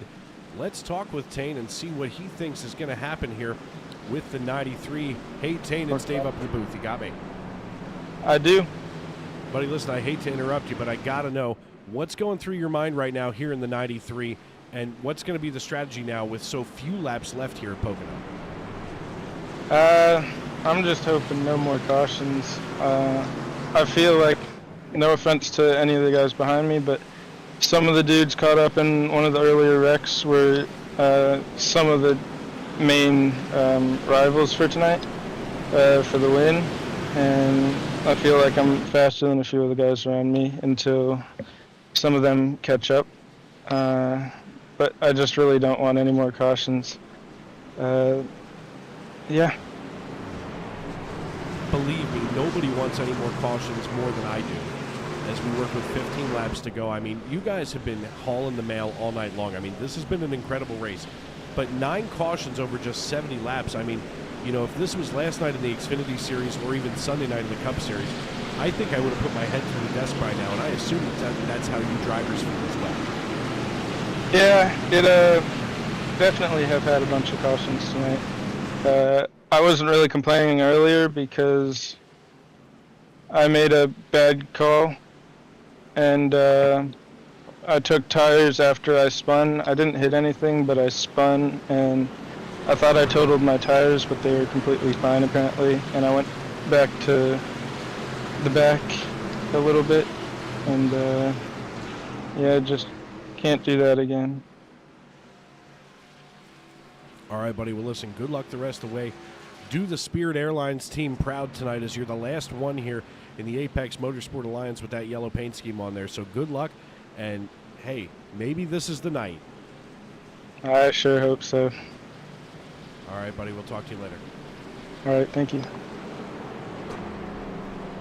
That, of course, Tane Hodison, driver, the number 93 out of Brunswick, Maine, as he's got the Apex Motorsport Alliance number 93 cranked up to crazy. And right now, while we have a quick moment, let's chat with Chris Claude, Chief Cook and Bottle Washer here in the SNN Family of Racing Series. Hey, Chris, it's Dave. You got me? Hi, Dave. Chris, I'm supposed to ask you what the 999 strategy of going to a baseball game is. I heard that, but I don't know. You'll have to tell me. Crap. Well, that's fine. I'm guessing it's 9 hot dogs, 9 beers, and 9 innings. I can do that. Challenge accepted. Yeah, certainly the 9 innings. It makes sense. And I can imagine as you're probably spot on with the other 2 also. I mean, as long as they're small beers, I think I'd be okay. Otherwise, we're going to have problems. But listen, I mean, 9 cautions tonight. It's been a rough night for the 10 team. You still crawled up 5 spots to get into 17th position. What's going to be your thought process? And by the way, I'm going to tell you the same thing I told Bettler earlier. Stay away from the yellow trucks and don't wreck the ones with my name on them. Exactly. I don't know. I'm a little perplexed why we're still struggling with this track. It's pretty wide, and it's shouldn't be that difficult to run. I know that turn 2 could be a little tricky side by side if you're not careful, but other than that, we really shouldn't be having this much trouble. But it's okay. We are going to try to hopefully run this out, this run, and not have any more cautions, and certainly not have any green-white checkers. All right, buddy. Well, listen, good luck the rest of the way. I know that you're buried back here in the standings at 17th, but hey, listen, crazier things have happened. And listen, that kid in Angels in the Outfield said it could happen. This might be the night. You never know. Hey, you know, I'd like to get a top 10. That would make me happy. I know it would, buddy. All right. Well, listen, good luck the rest of the way, and I'll chat with you later. All right. See you, Dave. That, of course, the voice of the great Chris Claude, Chief Cook and Bottle Washer here in the SNN Family of Racing Series. Of course, the Stacy Strong Cup Series, named for Stacy Tarnowski, live every Sunday night right here on Sim Racing Media. The Monday Night NASCAR Xfinity Series, of course, on, you guessed it, Mondays, and the Tuesday Night Thunder Trucks live right here on Sim Racing Media as we speak. I want to thank everybody for tuning into the YouTube.com live chat here tonight, just about to cross that century mark on the views. We appreciate everybody helping us get to that 4,000 mark, and now let's go beyond. I feel like it's about time that we start to set that 4,500 and 5,000 goal here. So I'm going to give it to you, the fans. Tell us what we should do when we hit the 5,000 mark, as the iRacing.com pace car shoots down pit road. Tane Hodison going to control the field just ahead of Anthony Savignano. And off we go with 12 left on the board.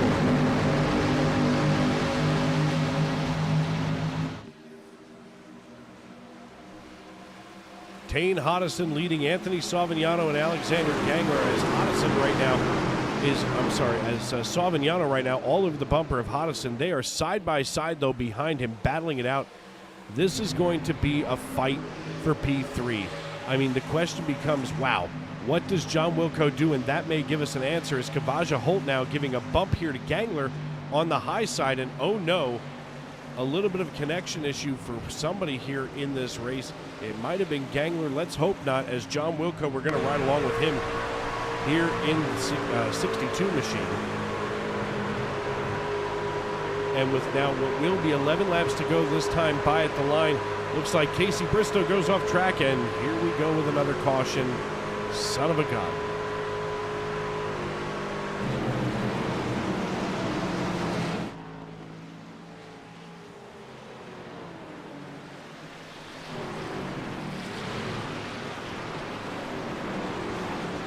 Let's see what happened here with Casey Bristow in the 83, that Kellogg's machine, the blue and yellow truck right here in the middle of your screen as the drone cam just happened to be right in that neck of the woods. It looks like the 43 of Sylvain Joly gets loose in front. Bristow shoots to the inside, and there's what finally brought it out. And that, of course, the 09 of Timothy Cook getting turned sideways, coming back here onto the front stretch.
Ten laps to go here at Pocono Raceway. Tane Hodison, your race leader. He's got the 93 Toyota Tundra cranked up just this side of crazy. Anthony Sauvignano running in P2. Gabriel Lafreniere, Alexander Gangler, John Wilco, Kavaja Holt, Noah Hamilton, Brandon Minto, Hunter Kent, and Daniel Moynihan, your top 10. Of course, if you are here live in the Pocono Mountains, you can always check out 105.5 FM WMGH every morning of the week. Of course, you can also download the 105.5 FM WMGH app on your Google Play Store, your Apple App Store, or wherever you download your apps. I think those are the only two places you can go. But you can, of course, check us out just about everywhere. Every morning, Monday through Saturday, yours truly on the air. Glad to have all of you tuning in with us and growing our fan base.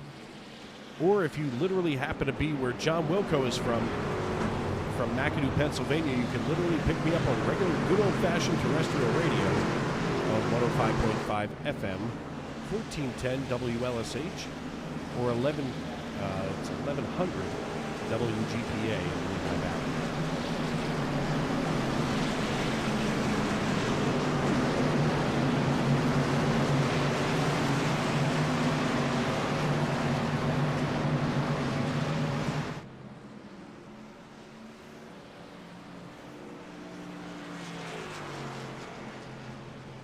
Tane Hodison with control of the field now. 9 laps to go. It'll be 8 left when we go back green flag racing. We look a little bit deeper in the field here. We see Brandon Hinton in the 55 alongside of Chris Claude here in the number 10 Monster Toyota Tundra.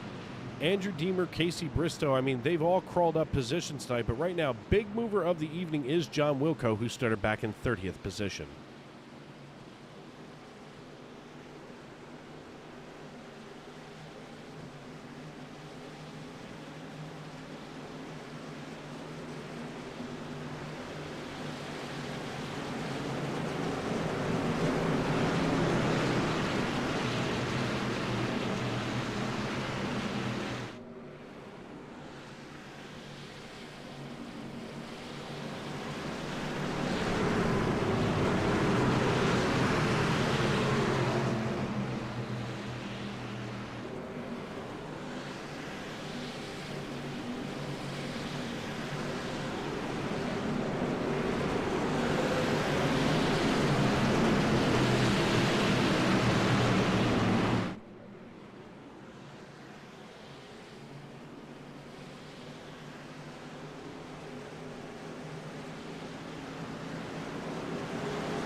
Here we are on our way to the checkered flag. 8 laps to go.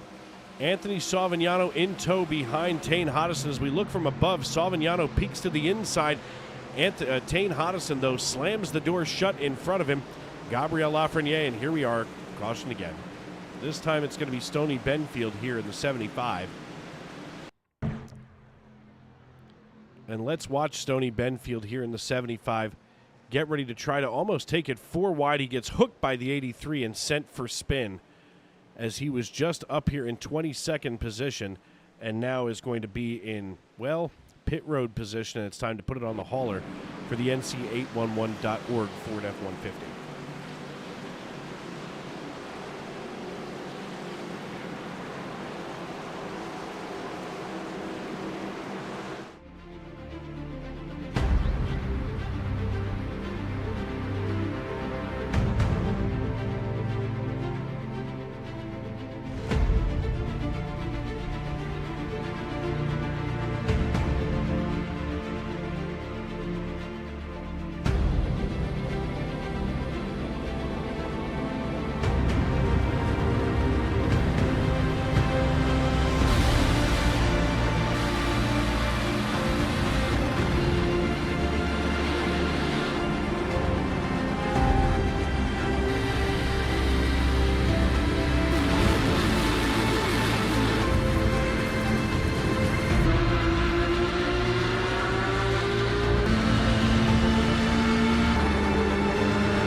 Masker can't defend. He's got the outside line for the second part, and he can't hold on. Going the long way around. We're going to be 3 wide for the lead as they all come to the line. Who is going to take it in the end? And here comes Lockwood. He's going to make the move to the outside. Quinn tries to force it off a little bit, but there he goes. It's going to be side by side through turn 1. Will he be able to cover him off? He does.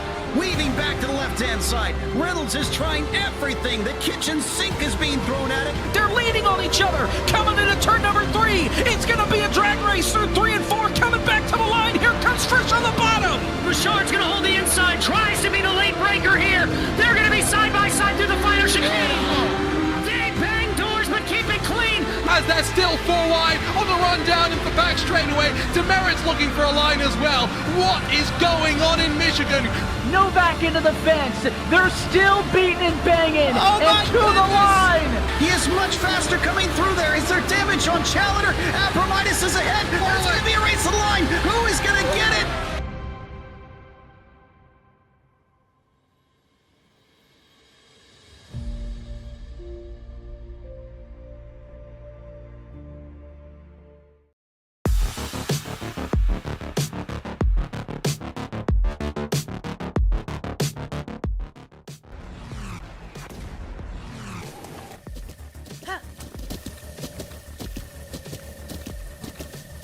With the Butt Kicker Gamer 2, what you see and what you hear is what you feel.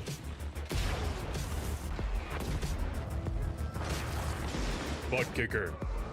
The future is feeling.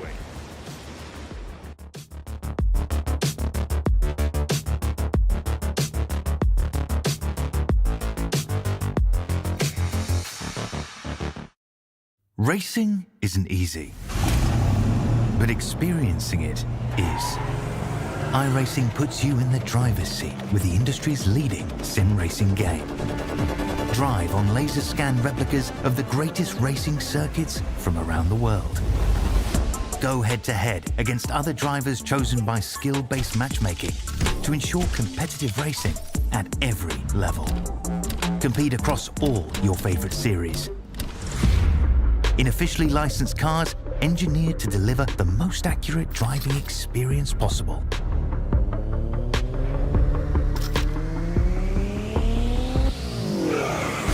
Join a race or host your own with players from across the globe. Race against the computer or in a league with friends. Feel the thrill behind the wheel. Visit iRacing.com.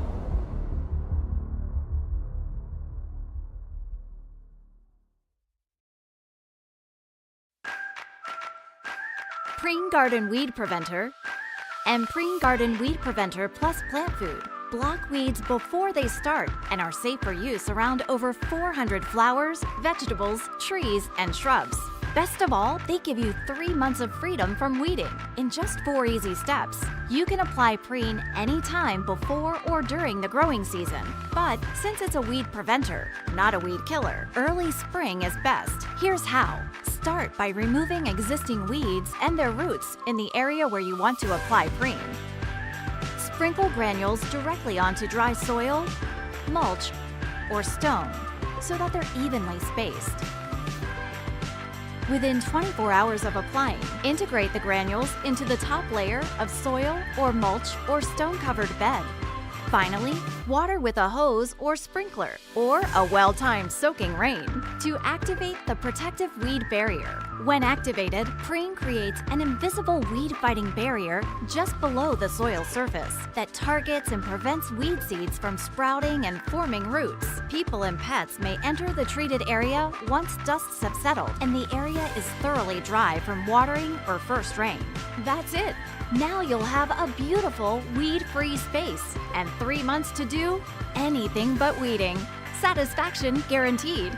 Trusted for over 50 years, Preen is America's #1 weed preventer brand with weed preventers for every type of garden.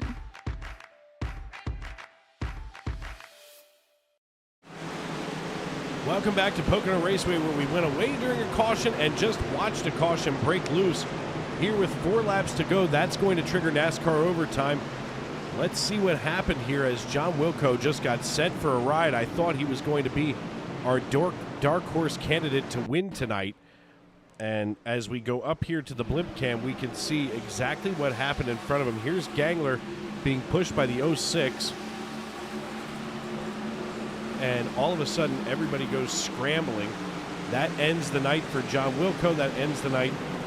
Well, that potentially ends the night for John Wilco. That ends the night for what should be the 12. That's Brandon Minto here running in 18th position. Let's see what happened from his perspective.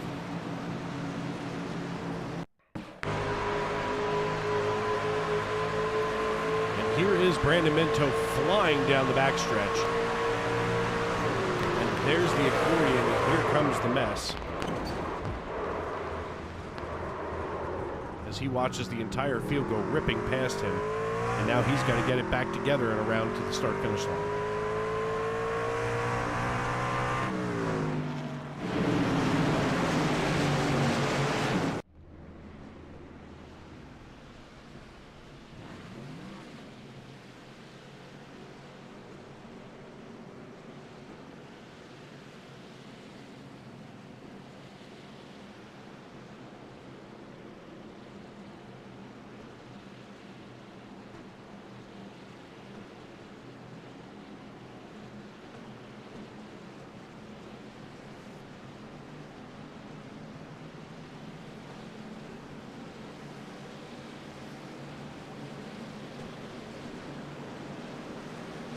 This changes things once again, and Alexander Gangler here in the 8 truck still holding on to hopes of getting onto the podium tonight. He's just behind Anthony Savignano, who leads this race here in NASCAR Overtime, followed by Tane Hodison, and Gangler runs in 3rd. Kavaja Holt in 4th. Daniel Moynihan rounds out your top 5. Well, Gabriel Lafreniere, Hunter Kent, Tyler Hunter, Ron Fitting, and Tyler Sexton all round out the top 10. Anthony Savignano going to have control of the field, and what NASCAR Overtime means is that when the green flag flies, we will race around and try to get to the white flag. If the caution should come out before the white flag, we will rack them, stack them, and do it all over again. If the white flag flies, the next flag finishes the race, whether that flag is checkered or yellow, and we will race back to those checkers to see who will pull out the win here tonight at Pocono.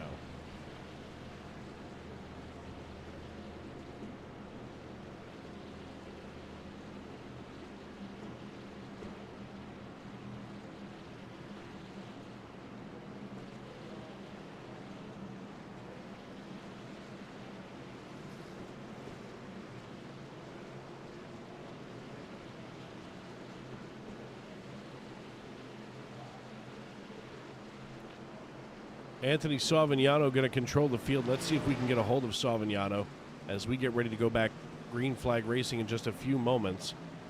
As the Bandit Racing master extraordinaire, Anthony Savignano, driver the number 50. Hey, Anthony, it's Dave up in the booth. You got me? I got you, Dave. How you doing? Buddy, I'm good. Right now, you're even better as you lead this piece.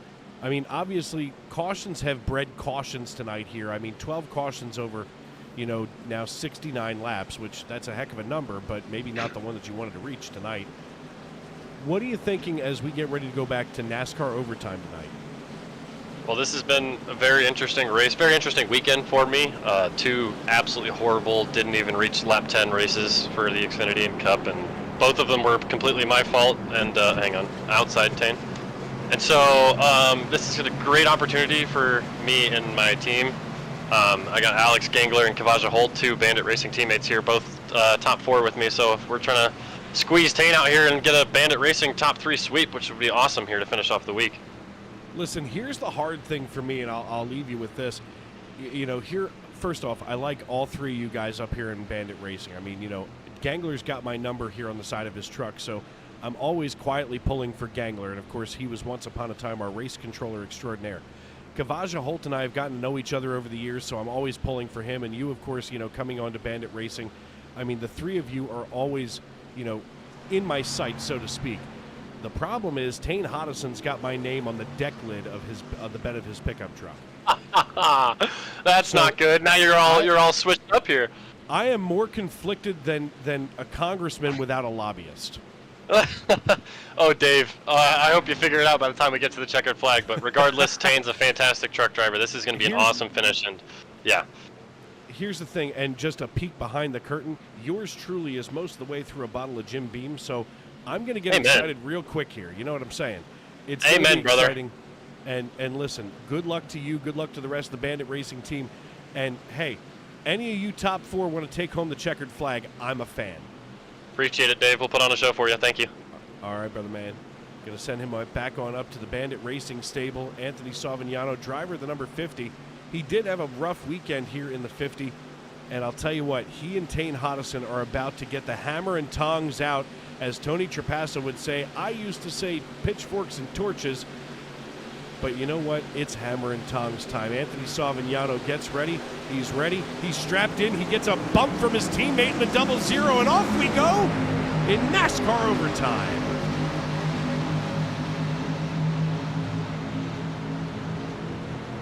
Anthony Savignano with control of the field coming down into turn number 1. He's trying to get his teammate up in here of Alexander Gangler, as Gangler has to battle it out right now with Gabriel Lafreniere and Tane Hodison, as Hodison tries to get the 93 Spirit Airlines Dave Regal Ford Toyota Tundra cranked up to crazy. Kavaja Holt, though, and Anthony Savignano now running away with this race.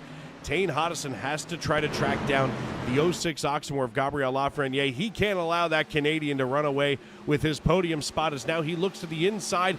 Here comes Tane Hodison peeking on the inside here on turn number 3 as they roll it out of 3 and back onto the front stretch. Tane Hodison with control of 4th position. We head on down the front stretch, cross the start-finish line, and the white flag is in the air. We're racing back to checkers. Anthony Savignano with control of the race. He's got Kavaja Holt hot in tow, while Gabriel Lafreniere is trying to hold off Tane Hodison. Hodison looks to the inside now. He tries to peek his nose down here. Can he secure away P3? No, he can't. While Kavaja Holt just makes the pass for the lead just in front of his teammate Anthony Savignano. What a story we have going here on the final lap at Pocono. Here in the Tuesday Night NASCAR Truck Series, Kavaja Holt controls this race now and controls his own destiny as Anthony Savignano falls to P2 while Gabriel Lafreniere starts to run away with that 3rd step on the podium. Alexander Gangler and Tane Hodison still duking it out here for P4. But right now the story of the night is Kavaja Holt, the disciple of Barrett Coffey, gets the checkered flag here at Pocono Raceway, followed by teammate Anthony Savignano and our neighbor from the north, Gabriel Lafreniere. Alexander Gangler and Tane Hodison round out your top 5, while Tyler Hunter, Daniel Moynihan, Ron Fitting, Hunter Kent, and Logan Giesbrecht make out your top 10. Congratulations to Kavaja Holt, who finally brings home the checkered flag here in the Tuesday Night NASCAR Truck Series. The Barrett Coffey disciple finally gets that win, and what a win it is for him here tonight, as Jeremy Paris, leading the points race, is now suddenly going to have another driver to contend with here as Kavaja brings home the checkered flag to Waynesboro.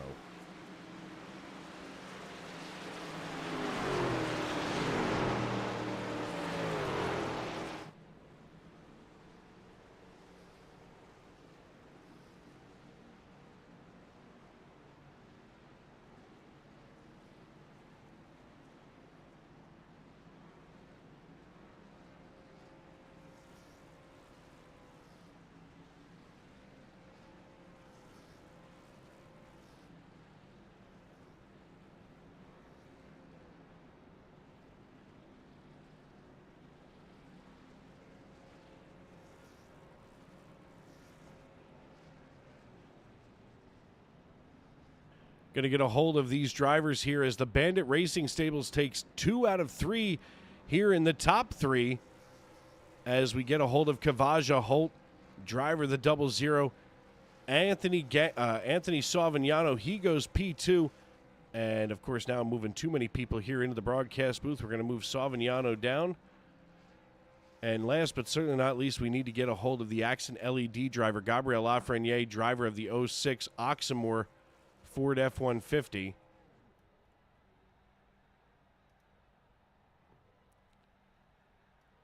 And here we are, finally, after such a long time of me sitting here in the broadcast booth screaming for Kavaja Holt. Hey, Kavaja, it's Dave up in the broadcast booth. You got me? Yes, sir. I got you, man. Buddy, listen, welcome to Victory Lane. This is what it feels like to be the race winner here in Tuesday Night NASCAR Truck Series action. Man, it's been so freaking long, man. I've been trying so hard and had such good cars every time, and I finally got out of everybody else's wrecks and started creating my own wrecks there. So hopefully, man, this is a good future to come, and hopefully I can keep this going and get back to Victory Lane more often. Buddy, listen, it was incredible to watch you tonight. I know that I've been doing it both from the racetrack and from here in the broadcast booth over the years. I mean, I know that you're a disciple of Barrett Coffey, and I know the two of us learned a lot from him. How much of that did you apply tonight to the racetrack? Oh, man, this a lot, dude. I mean, when I first started running with him, I was so bad with just diving in and trying to lead every lap, and he really taught me to hold back and just every lap don't matter. So now, I didn't lead a single lap, but I led the last one, and he taught me that's all that matters. That's the one that matters, man. He told me the same thing. Listen, I'm sitting here, and I mean, every week I sit here and I think about like Kavaja Holt, I think of Seba Cornez, and I think of all of us who have been in this league for such a long time, because you're one of those guys who you've got some gray in your beard now after all the time that you've spent in this league, and finally it pays off tonight at Pocono. Yes, man. It feels good, dude. A lot of hard work finally paying off. Finally stayed on my own way tonight, and that's the main thing. And shout out to the teammates too, man. They were all up there with me. I agree with you. I mean, your teammates were doing a heck of a job. Savignano gets behind and shovels you here to the lead, on the final lap. I mean, you managed to get around him at the perfect moment and just made it happen, and you made it stick. So congratulations, man. Listen, you are the one driver on this racetrack that I am so happy for tonight. I mean, like, I'm over the moon for you tonight, man.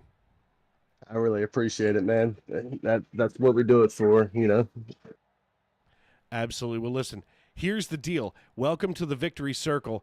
Before I cut you loose, who do you need to thank and who helps you get it done on the 00? Man, mainly Barrett, man, and he really helps me out a lot, and I can't thank him enough for that. With helping me adjust the cars and tell me what I'm doing wrong. He's good at criticizing me without being kind of asshole about it. So, and my wife, because she pretty much lets me do this all the time and don't ever bitch about it. So that's a big plus. And my teammates for helping me out. Hey, man, listen, I get it. I totally do. You spend 3 nights a week here in the SNN Family of Racing Series, and it finally pays off for you. So congratulations one more time. And listen, we'll see you next week at IRP as you're going to be our defending race champion coming into the night. Hopefully I can repeat it again. All right, brother, man. Good luck, and I will see you next week. You too, man. Thank you. That the voice of our race winner, Kavaja Holt out of Waynesboro. Of course, the quintessential Barrett Coffee disciple as we move him back on into the waiting room here. And next, but certainly, deserves a lot of acclamation tonight. We just talked to him here before the green flag flew for NASCAR overtime. Anthony Savignano, driver of the number 50. Hey, Anthony, it's Dave. You got me? I got you, Dave. That was it. We made it interesting for you. Buddy, listen, I could not be happier. Listen, I know I love you. I've got a great rapport with you, but to see Kavaja Holt get into victory lane after I know his Jedi Master, it's the same as mine, and it's one of the things that I'm so excited for. How do you feel tonight finishing P2 to your teammate? I couldn't be more happier, man. You're right. He's gone through. This is only my first season here with Sunday Night NASCAR, but just already through 3/4 of the way of one season, I can tell the kind of stuff that he has to go through, and with whether it's adminning or other people having problems with him on track. And he's just a great driver, and he comes to the race every week with a positive mindset of trying to stay clean, keep the car clean, and finish the race and get to the line. And so he is just an awesome teammate. We were there with 2 to go, and I got really loose out of the tunnel turn, and instead of sending it in, he gave me a huge shove. And as we're coming down the front stretch, I told him, I was like, man, I'm not trying to take this win from you. If you want to race for it, let's do it. And I guess that was all I had to say to him, because in turn 1, he made a beautiful send. I got tight off of turn 1. He took the lead from me, and I almost switched back to him, but I got tight out of 3. It was just an awesome overtime finish, and I'm glad he was able to get the win, and I'm glad both of our trucks are clean. Yeah, I mean, that's some of the most important things here in the SNN Family of Racing Series, especially with, so many cautions tonight. I mean, we all sit here and we hope for a short race. We all hope that it's going to go green from, the first lap to the last lap, but it never works out that way. But tonight it did for you and your team here in Bandit Racing. So before we cut you loose, who do you need to thank and who helps you get it done on the 50 team? A couple odd thanks for tonight. First of all, of course, you in the booth for everything you do, keeping this going, and the voice of Sunday Night NASCAR, keeping it interesting every weekend. This is the odd thank you. I want to thank Tane Hodison. 3 cautions before the overtime, he forgot to commit to the top side and gave me the top on accident, which then translated into me getting the lead, which then translated into me being able to control the restart for me and Kavaja and Alex to run away there. So thanks, Tane, for getting to choose the high lane. Thanks to the Bandit boys, of course. Everything we do all week, we're putting in work, and it's good to see that the work is showing off. I mean, a 1-2-4 is definitely not something to complain about. Yeah, I mean, 1-2-4 is definitely something to be excited about. And listen, that's not called the odd, shout out. That's called being a great sportsman, a great athlete. And you got it done here tonight as you take it home 1-2 for Bandit Racing. So congratulations, my man, and we'll see you next week at IRP. Sounds good. 10-4. Thanks, Dave. And last but certainly not least here on our podium, driver the number 06 Oxmoor F-150, Gabriel Lafreniere, our neighbor from the north. Hey, Gabriel, you got me? Yeah, I got you. Buddy, listen, a great run tonight. I mean, you climb up 5 spots after qualifying P8. You finish on the podium. How does that feel? And I mean, you were right between literally all 3 drivers from Bandit Racing. Pocono, it's a nice track. I love it. During the practice this week, I was comfort with the setup. Think I can win this race with the Paris get wrecked, but a little mistake with 5 laps to go cost me the front row. Yeah, man, I mean, listen, it was a great run tonight, and I mean, all things considered, I think you still had a great run here. I mean, your teammates had a rough night, but once again, I feel like every time your teammates have a rough night, I feel like you and I are still talking on the podium. And that might not be good for them, but it's great for you. I mean, you are one heck of a talented driver, and coming to Pocono and getting it done here in the middle of nowhere, Pennsylvania, I'm always excited when I get to come here to what would be my home track.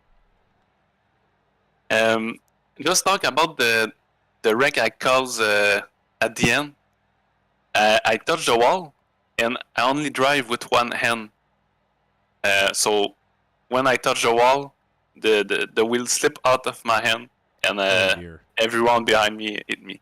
But for my teammate, rough night. But I take the most point for the team I can. So yeah. Hey, buddy, listen, it happens. Dumb things happen out on the racetrack. But before we cut you loose tonight, who do you need to thank and shout out, and who helps you get it done on the 06 Oxmoor F-150? Thanks to you, the broadcast, Chris Claude for the lead, my teammate, Claude Sylvain, and Oxmoor. All right, buddy, listen, congratulations. We'll see you next week at IRP. Yes, for sure. Thanks, good night. And a good night to Gabriel Lafreniere as well, as we get ready to wrap it up here at Pocono Raceway. What a fine finish we had tonight, as these drivers came to put on a good show, and they absolutely did, from the drop of the green flag to the waving of the checkered flag here tonight under NASCAR overtime rules.